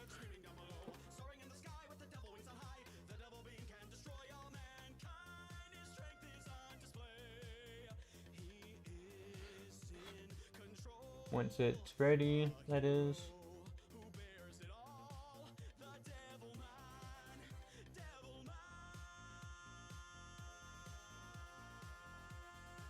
once it's ready. Let's do return system container dot weapon service. Equip weapon local player data dot UID. And here I'm gonna pass in false because we actually don't have that yet. And what we want to do is close that one. So now it's actually hooked to this, and we'll see how this goes. So at the end of the stream, I'll put the link for the game in the chat. So that way any of you that want to have a look at the game and play it for yourself or have a look through the scripts can access the game. It's all open source. Everything in the game's open source, so you can have a look at it. And I'll get that now. Where is it? RPG series. So it's all open source. And yeah, I've been working on it for a bit.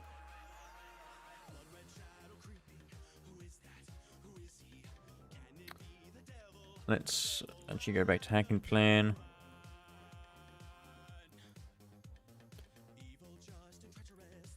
Stream 6 started weapon system model equipping.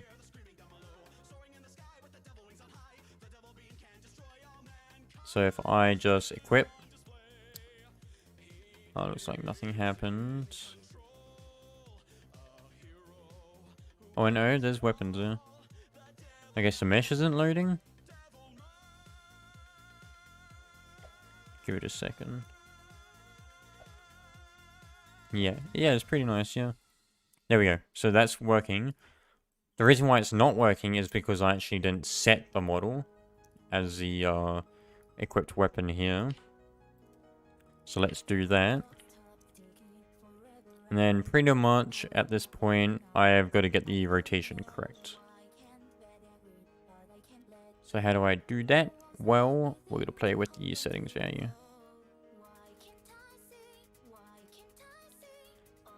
So for now, let's actually just set it to 0, 0, 0.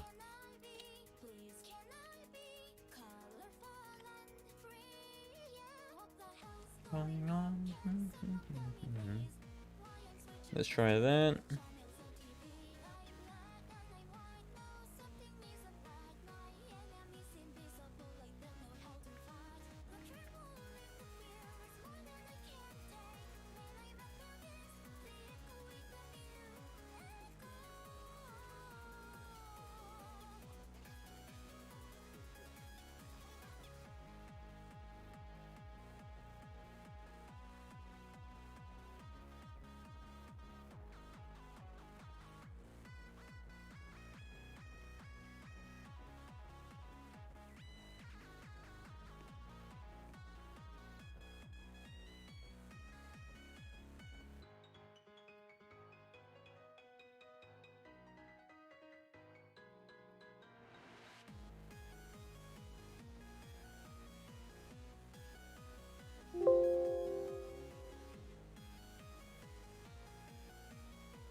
There we go.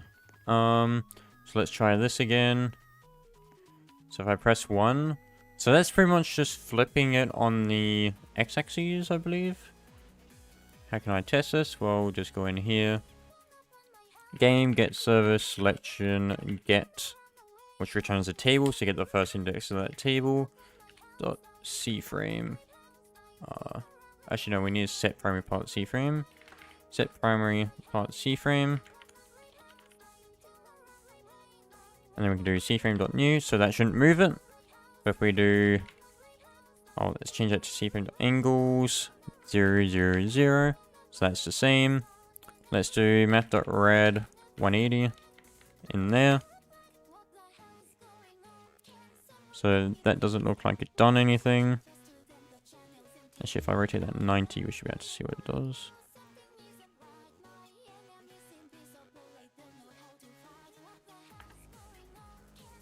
So I don't think that's rotating in it. No, yeah, it's not even rotating it. Let me just set the .c frame equals. Oh. Oh, is it? Oh, I think I did it the wrong way around. Oh, the bot's back. Get out of here.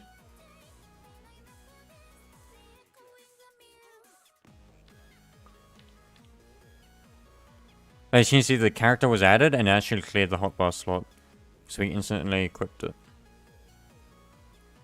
But yeah. Right hand. Wait, is that left? Yeah, left hand. Oh, I forgot to remove the world. Oh well. Hot 0 must be the left hand. And then that goes over. So now if I try to do this. Oh no, it's gonna. Yeah, this scammy thing, yeah. Bruh. You horny child.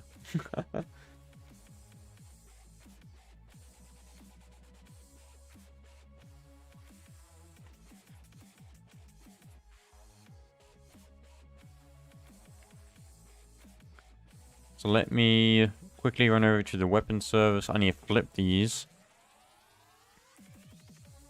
Well. So now I should be able to go back and run this set primary part C frame 1 and it should work. Once it's ready, that is.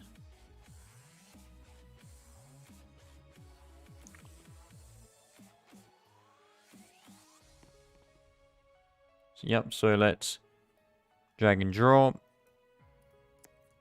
So I'm just gonna wait for everything to load. Oh my god. Once it appears in the viewport there, we should be able to equip it.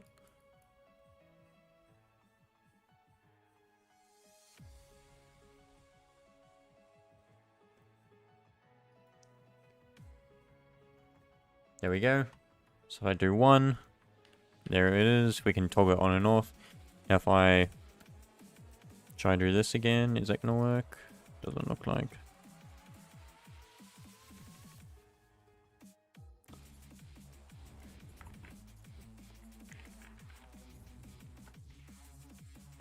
Actually, do I have to do it on the server? Is that why?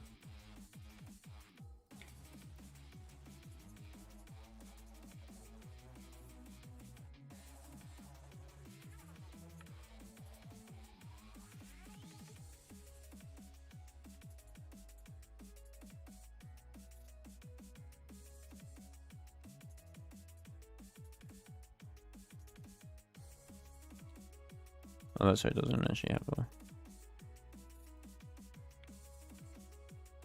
Uh-oh.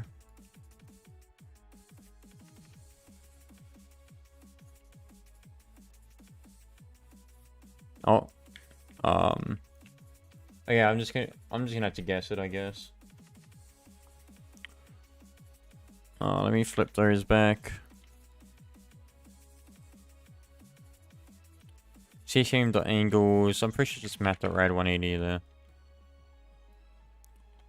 If this is gonna work first try, then we just spent a lot of time doing nothing.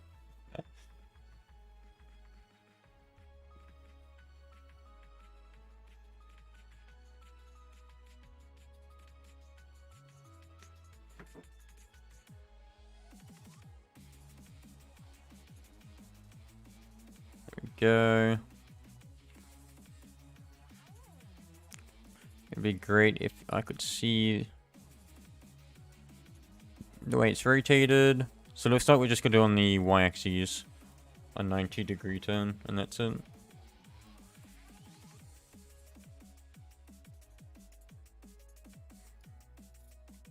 And then we just need to move it up a little bit.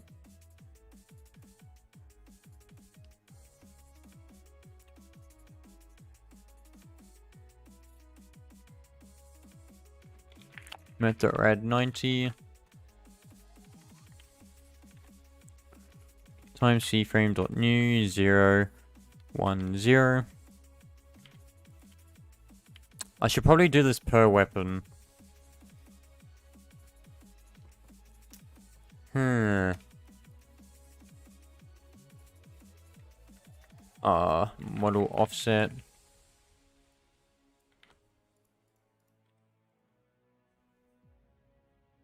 And then this one can just be cframe.new. So in case we have a custom hand, we can move everything as we need.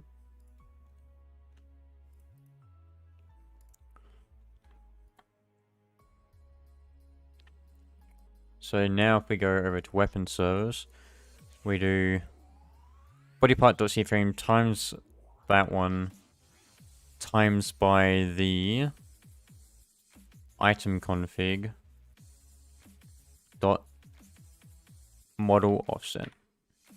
And there we go. Simple. If we play again.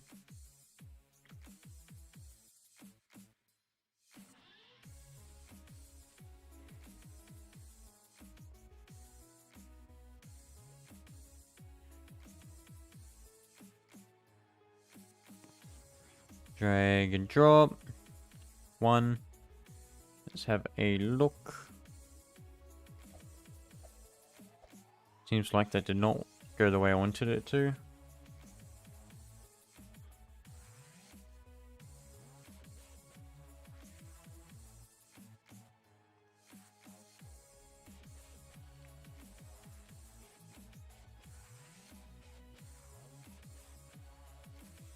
I think it's along the x-axis I gotta move it. Oh my god, why does it take so long? We could probably have sped up a little bit if this wasn't so slow. In most of my streams we could get a little bit extra done, but it's whatever. I believe... Let's try like 1.1 for a moment.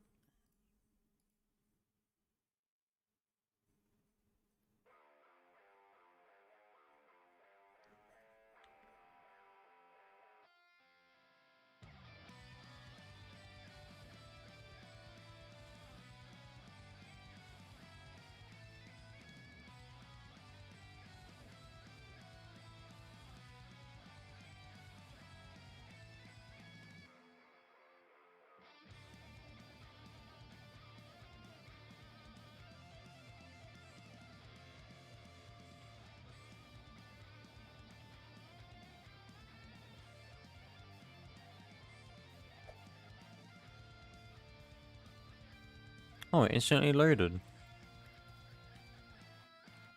Hey, that's whack.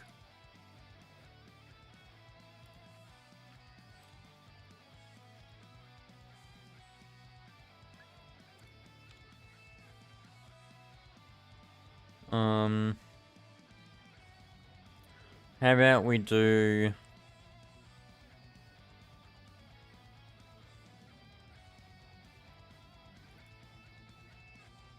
What can we do?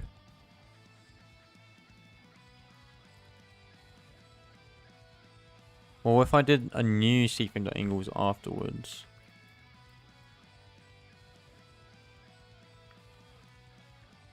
And then met the right 90.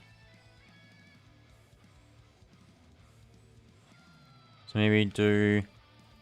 Have a look what this looks like first.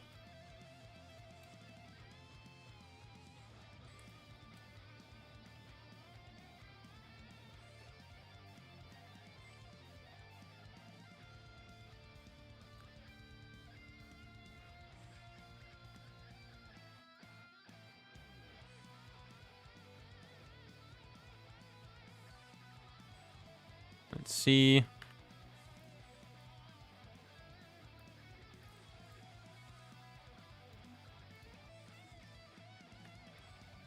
Okay.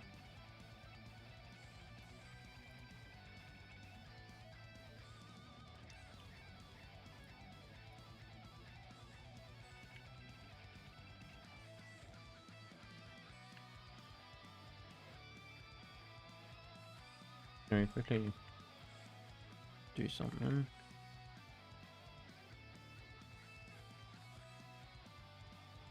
There we go. So...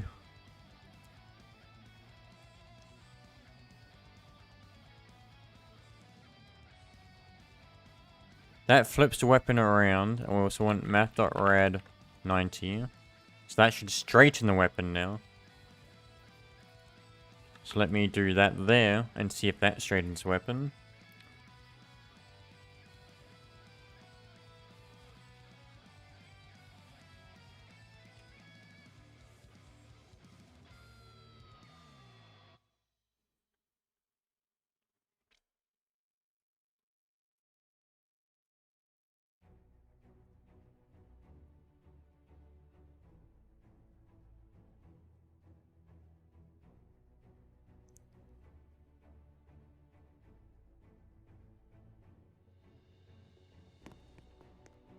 Let's have a look again.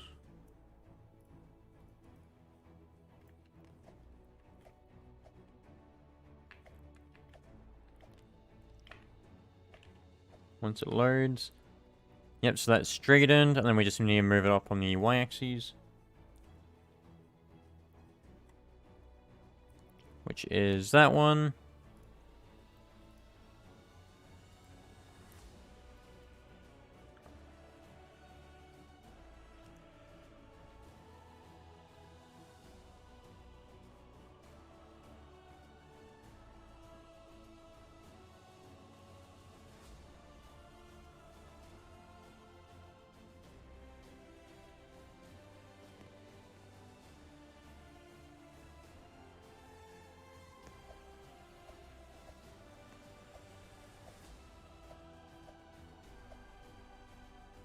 Let's wait for it.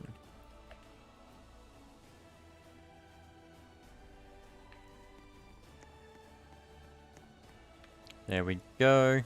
So that's the Y. So we need it on the... I don't know if that's the X. We'll have to see.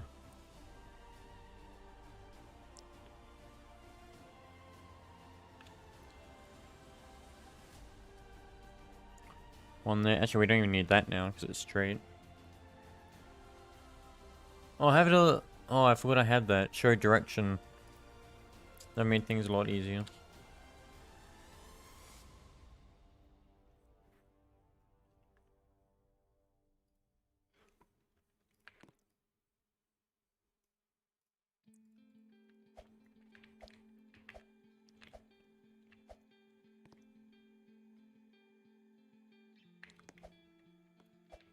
Yeah, man.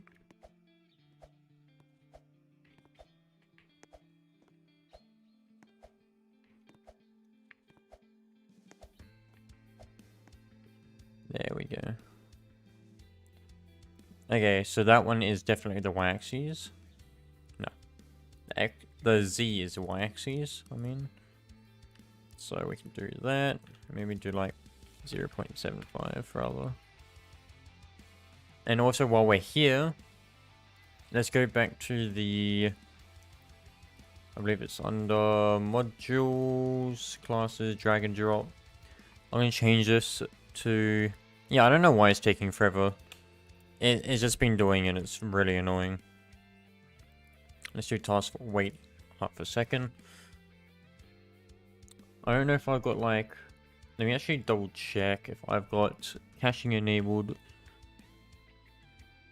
Yep, so caching is enabled. Something's just ruining my studio and I don't know what.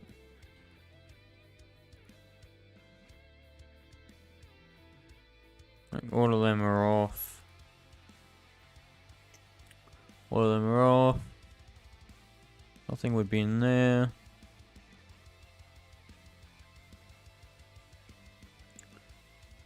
Unless it's a debugger.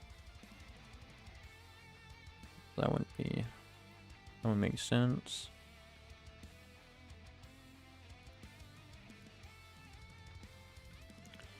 Oh yeah, it just takes its time. It's because they've made Studio all online too, which is even more annoying. There we go. We need a little bit more, so like, yeah, no, 0.25 studs. Actually, no, we need a little bit more than that. 1.25 studs.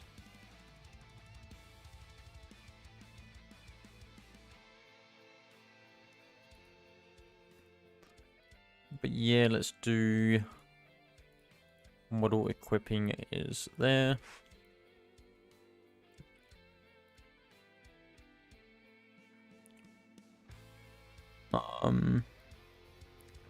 So that's model equipping done now.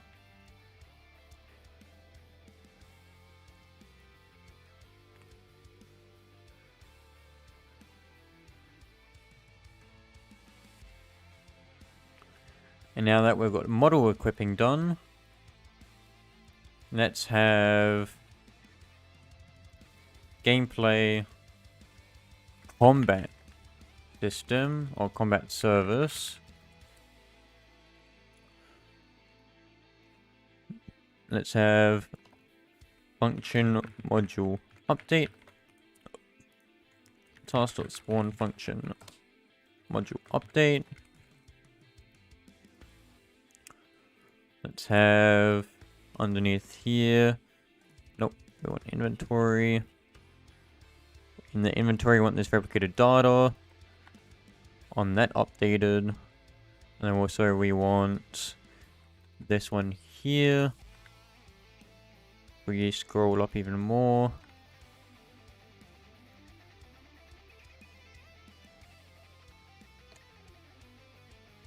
Let's grab all of that, put that in there.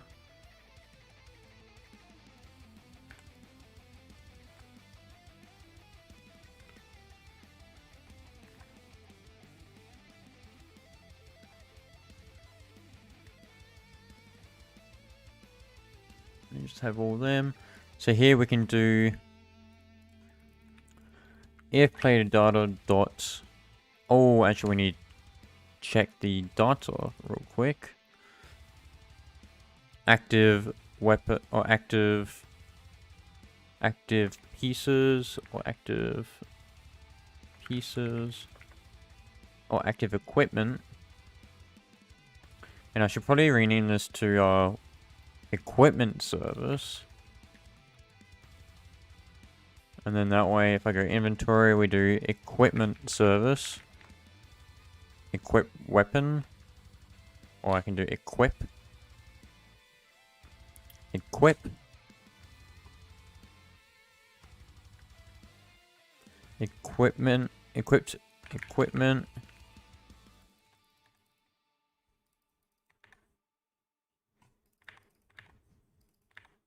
There we go. And I should probably switch this to... Actually, no, that should be fine. Now I can do profile dot data dot active equipment slot number equals item data UID. Wait, no, that's supposed to be nil. Or false. Then this one can be the UID.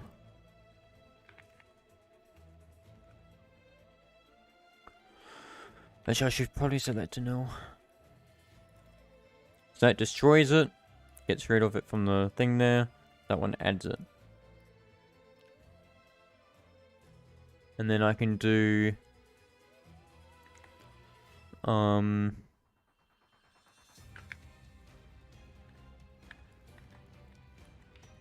can I do? I can do local player.character added. We wait for that humanoid to set up the event there, and then we can do module equip local player. So 4 slot number UID and pairs. No worries, Russian. I hope they were really helpful. So for each of them. Oh, we actually want to yield for that one. Profile.data dot active equipment. Do equip that slot number, that UID, and there we go. So every time we respawn, we'll re-equip the equipment that we had on, well, our active equipment. That way, even if we join and we've got equipment here, like wooden sword, for example. Actually, no, it had to be a UID. Never mind. Oh, we would have everything there. But here, combat service. If player data dot active equipment 1 or player dot active equipment 2, then local player dot. Let's go into here. Camera module, the mouse lock controller. We've got 2 values here, so this one is, we're going to disable allow shift locking so you can't toggle it. Actually, no, yeah, I do want that in mind. And I want to have this lock boolean equals true.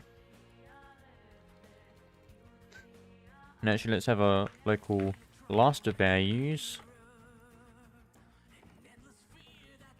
So if last values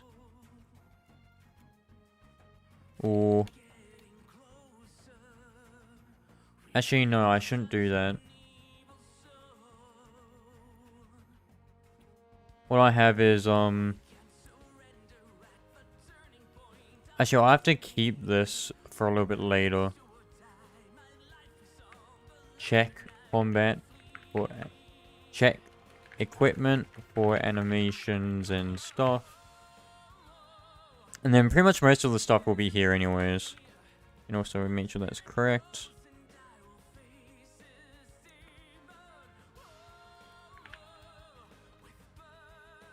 Combat service. So we need that there. So model equipping done. This is where we need the unsheathing and sheath. So we'll also need to do context action service. We'll bind action. So function module sheath or toggle sheath.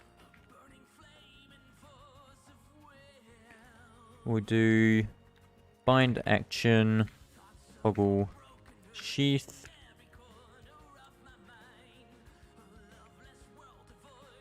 I think that's how you spell it. I don't really know. enum.keycode.f.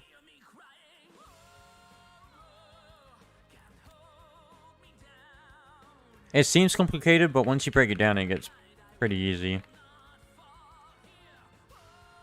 Oh, we want the input state and we want the input object.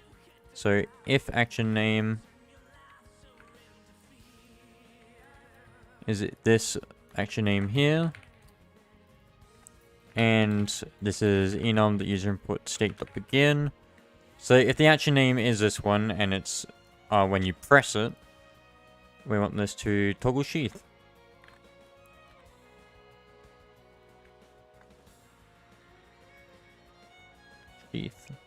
Sheath? I'm sick of this. Sheath. Oh my god, it's EATH.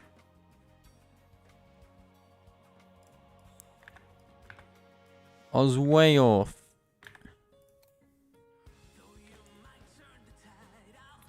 Oh damn. Oh, we had 500 subs.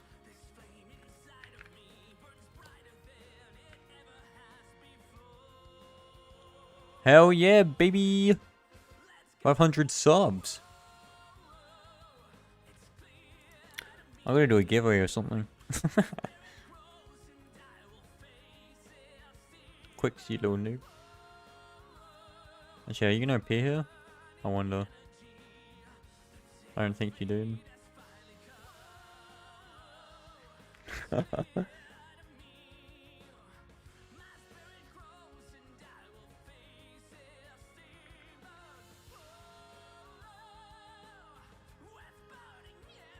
Yeah.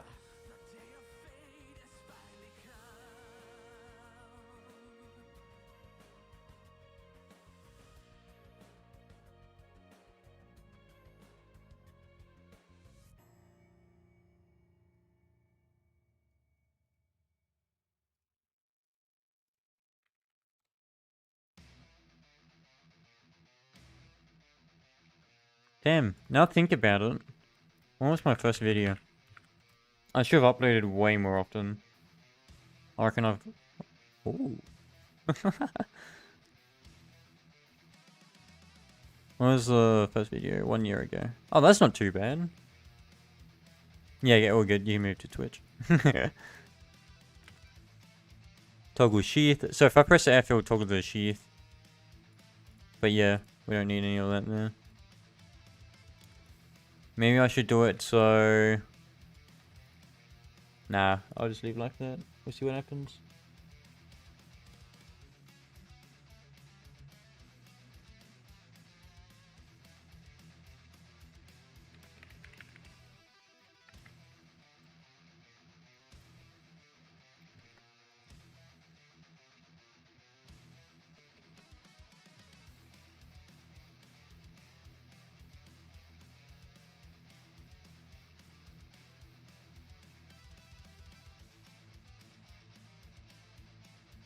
Well, let me just make sure I take a screenshot.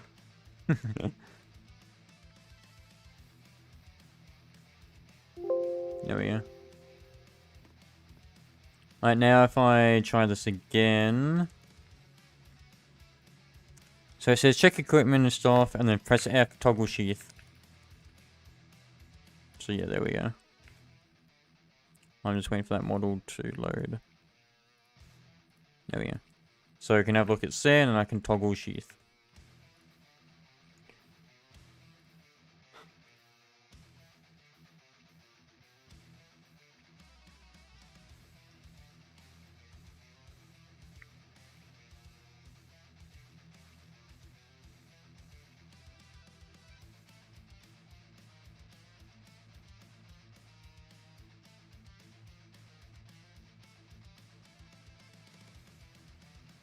And the whole thing clears. You know what? That's 2 hours, 40 minutes. I'm probably going to leave the stream here. I need to go to sleep in a little bit. Oh, hey, Master Gamer. You really joined at the wrong time, I must say.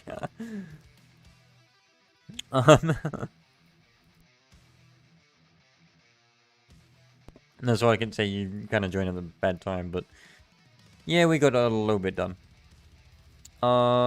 Start weapon, model equipping.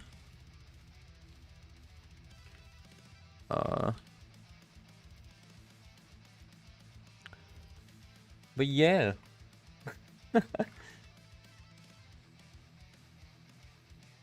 Yeah, pretty much, this stream we got a hotbar system done. We started doing some weapon equipping. I didn't actually terraform anything. I'm gonna stream for another 10 minutes or 20 minutes just terraforming, but yeah, that's all the scripting I'm gonna do. I'm deciding whether or not to... Let me actually close the hacker plan now. Wait, it's very closed. Alright. Yeah. So... I'm not exactly sure still. I don't know what looks best. I could put rock and all that in here, but make it, like, dim. Oh, actually, no, I had an idea. Let's make it all rock.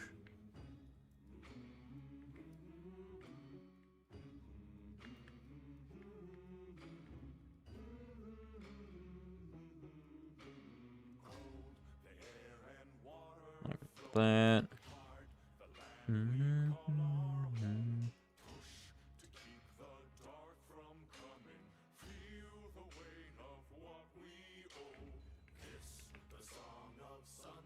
This is like a good song. If you're doing like team collabs or something.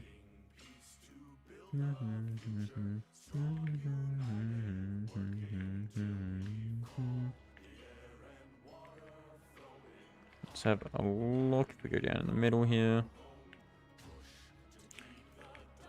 And then, well, if I do like slate, what does that look like? No, slate's a bit iffy. Basalt? Basalt sort of works.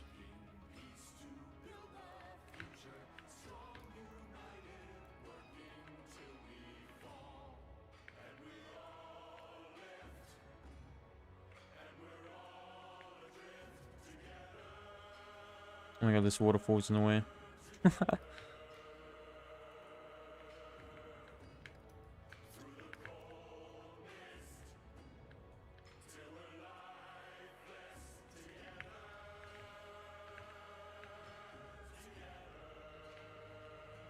There we go.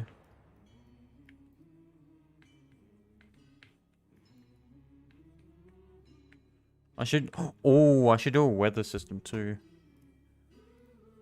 Weather, tree shaking, that sort of stuff. Let me add that in the hacker plan real quick.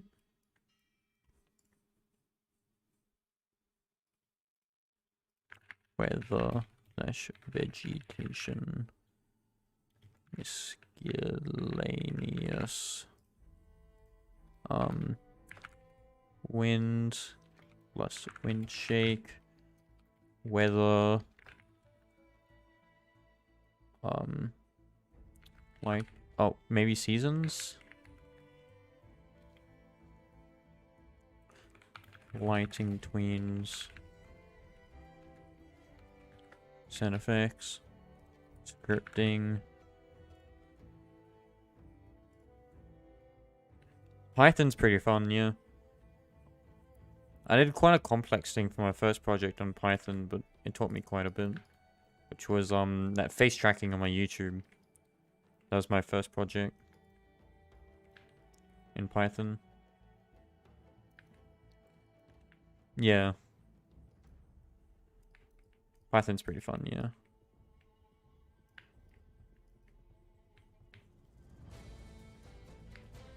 You know, I don't mind this too much. I think that looks good.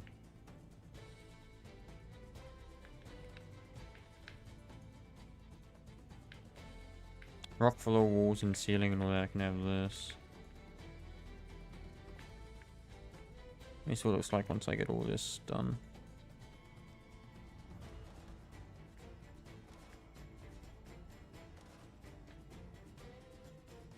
Maybe I should just have it all this.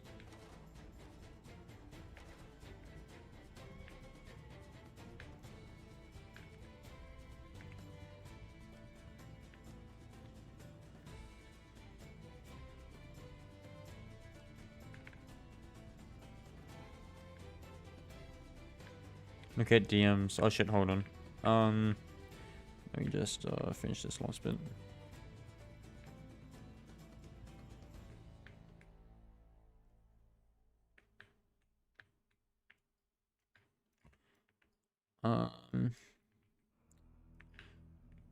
Okay, good.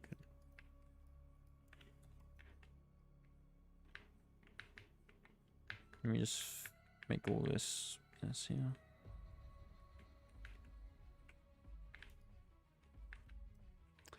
Doesn't look too shabby. What that look like? You know what? I kind of like that more because it looks more mud-like. So let me just do replace rock with basalt.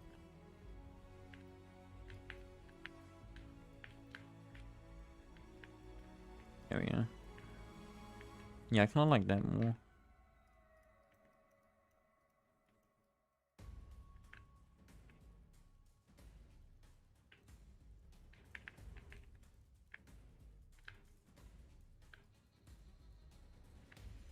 Let me paint that basalt.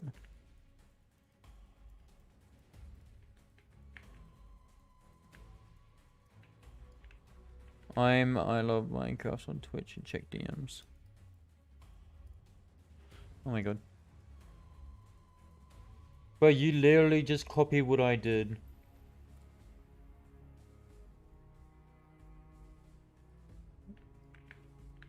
Minecraft, you are not a professional UI designer.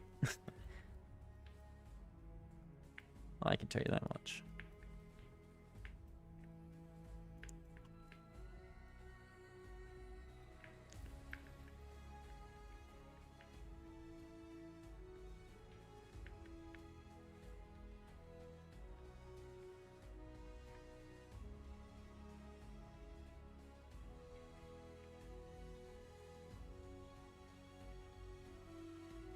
What's this look like?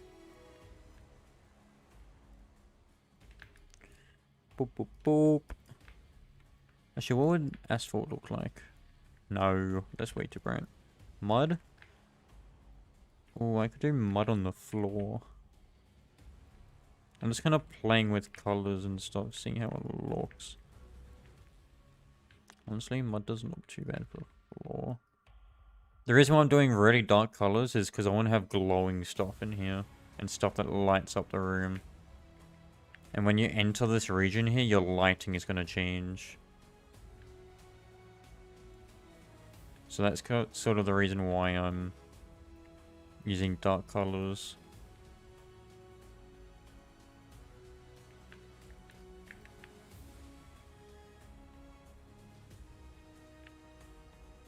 And then this boss arena, there's going to be quite a bit in here.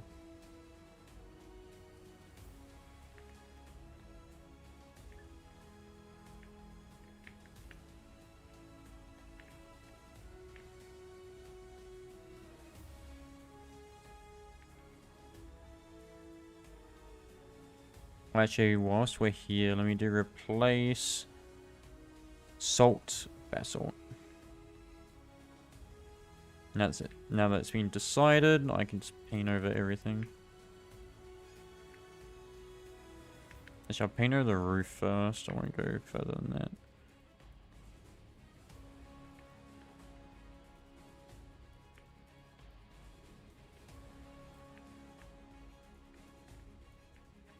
Oh yeah, that's looking good.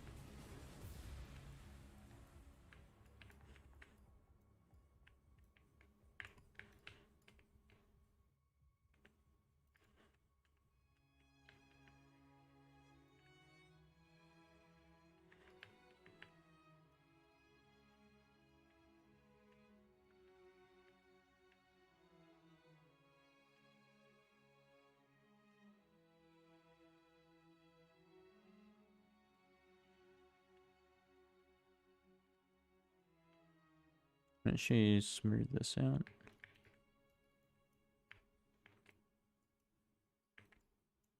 See, now I've got to come back and fix these colors.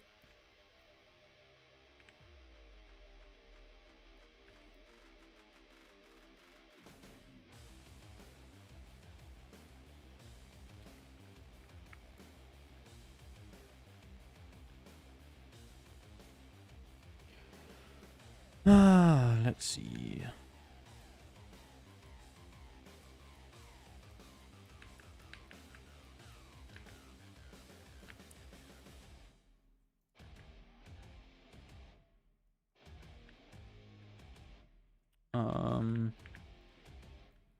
Let me paint all of this. I just gotta watch out for that floor.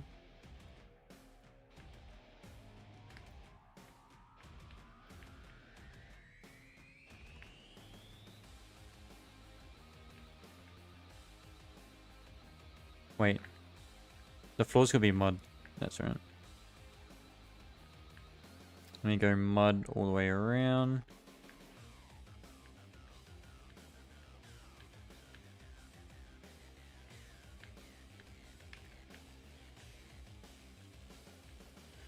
Let me go and do that.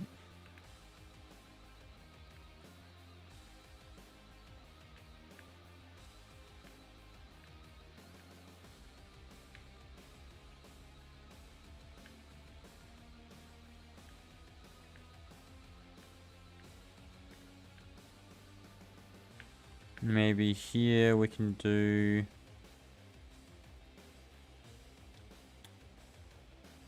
Nah, not cracked lava. If I darken this one quite a bit. I have to darken mud too then.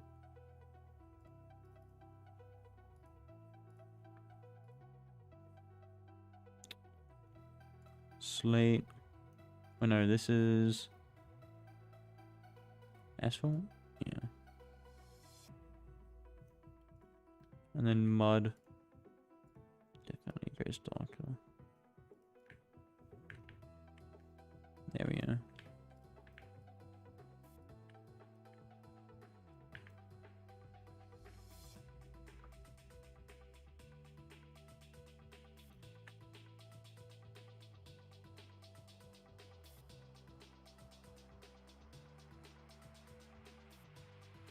do that. Let's run up here. I just want to make sure it's grass on the top.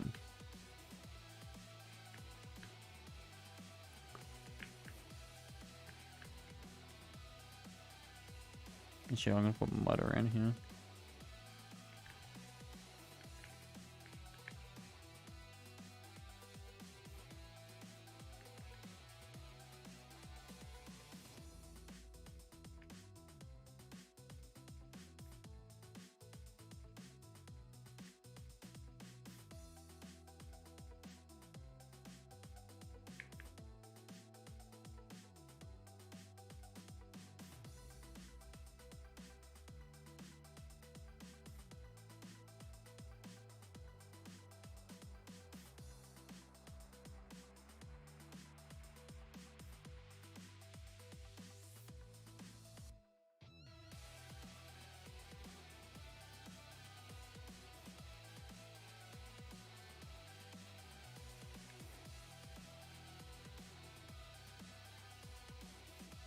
What? Where? There we go. Actually, here, I'm gonna make this, asphalt.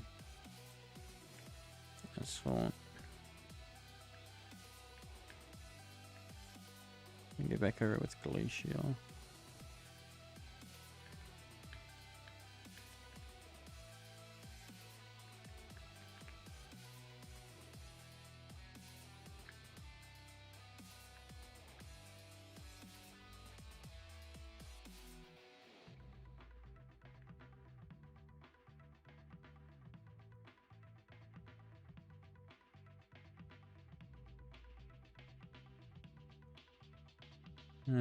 And then basalt.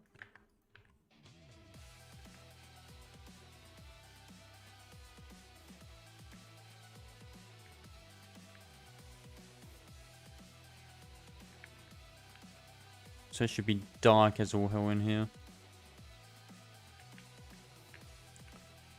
Which, if I do that,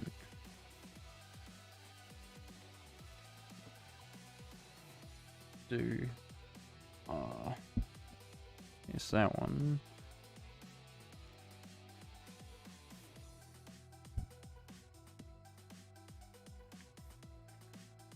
It's pretty dark in there.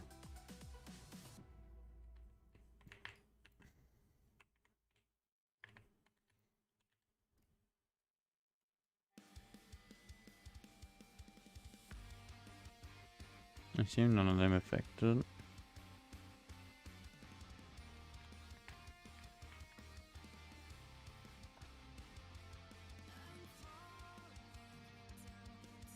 That one.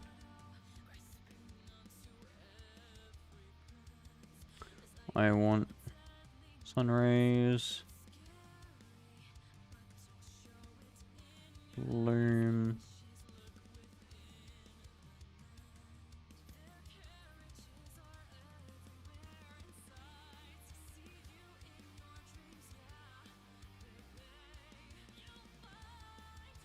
Color correction is at low saturation.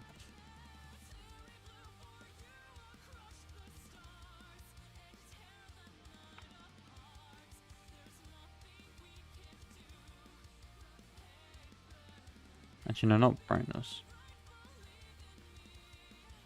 I also want to do is tint.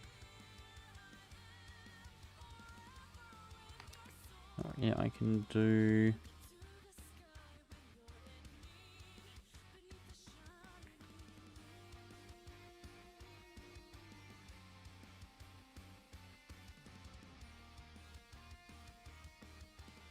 Yeah, I won't have bloom. Well, that color correction's really strong. There we go.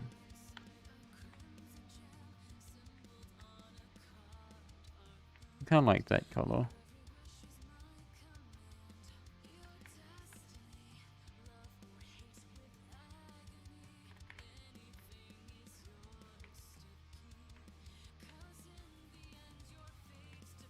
Alright, get ready to block your ears. It's going to be really loud.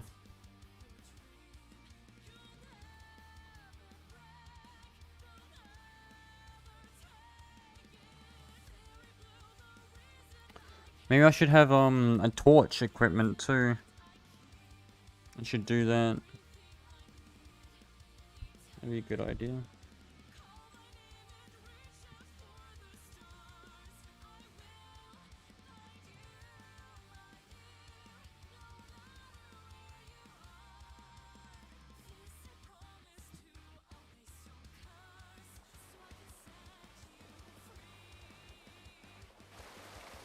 It's not too bad.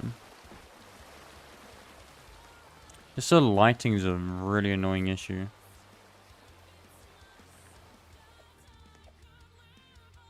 Wish I wasn't doing that.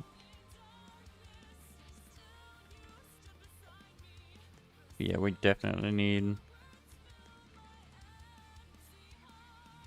light or something. Why is that? Are they going through the floor? Hell no, can't be going through the floor. How thick is that? That's insanely thick. I don't see why there should be light.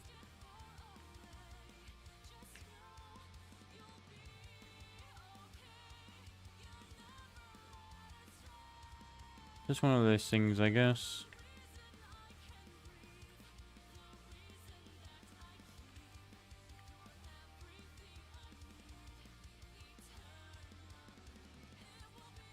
Oh, because I guess it's not water. Okay.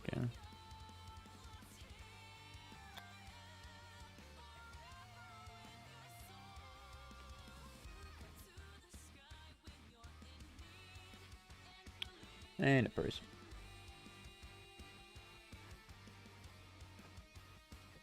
Alright, I think that's gonna do for today. That's 3 hours of streaming.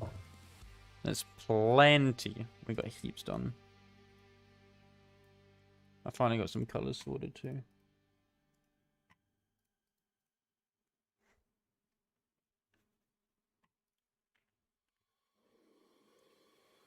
Alright. Well, I'll see you guys in the next stream then. I know it won't be tomorrow, even though it's a public holiday. I have to do some extra things during the day, which is going to be great. And then, I don't know about Thursday or Friday. We'll have to see. Probably not Thursday. Maybe Friday. Last time I streamed on Friday, I was not in a like stable mindset. Yeah, I definitely do weekends. That's for sure. If I miss Saturday, I do a 6-hour Sunday. So yeah. Yeah, I guess I'll see you in the next stream whenever that is. Hopefully you've enjoyed this. You learned a few things maybe. Especially with struggling of creating drag and drop systems. Especially this honka-donk. It's not too bad, but... Yeah, Guilty Track, yeah. Oh, Guilty Gear, sorry, yeah. Too bad you'll miss it. Eh. Oh, wait, actually no you won't. Let me put the game link in the chat for those that want to have a look at a copy of it. Or download a copy of it. Where is it? Oh, it is not there.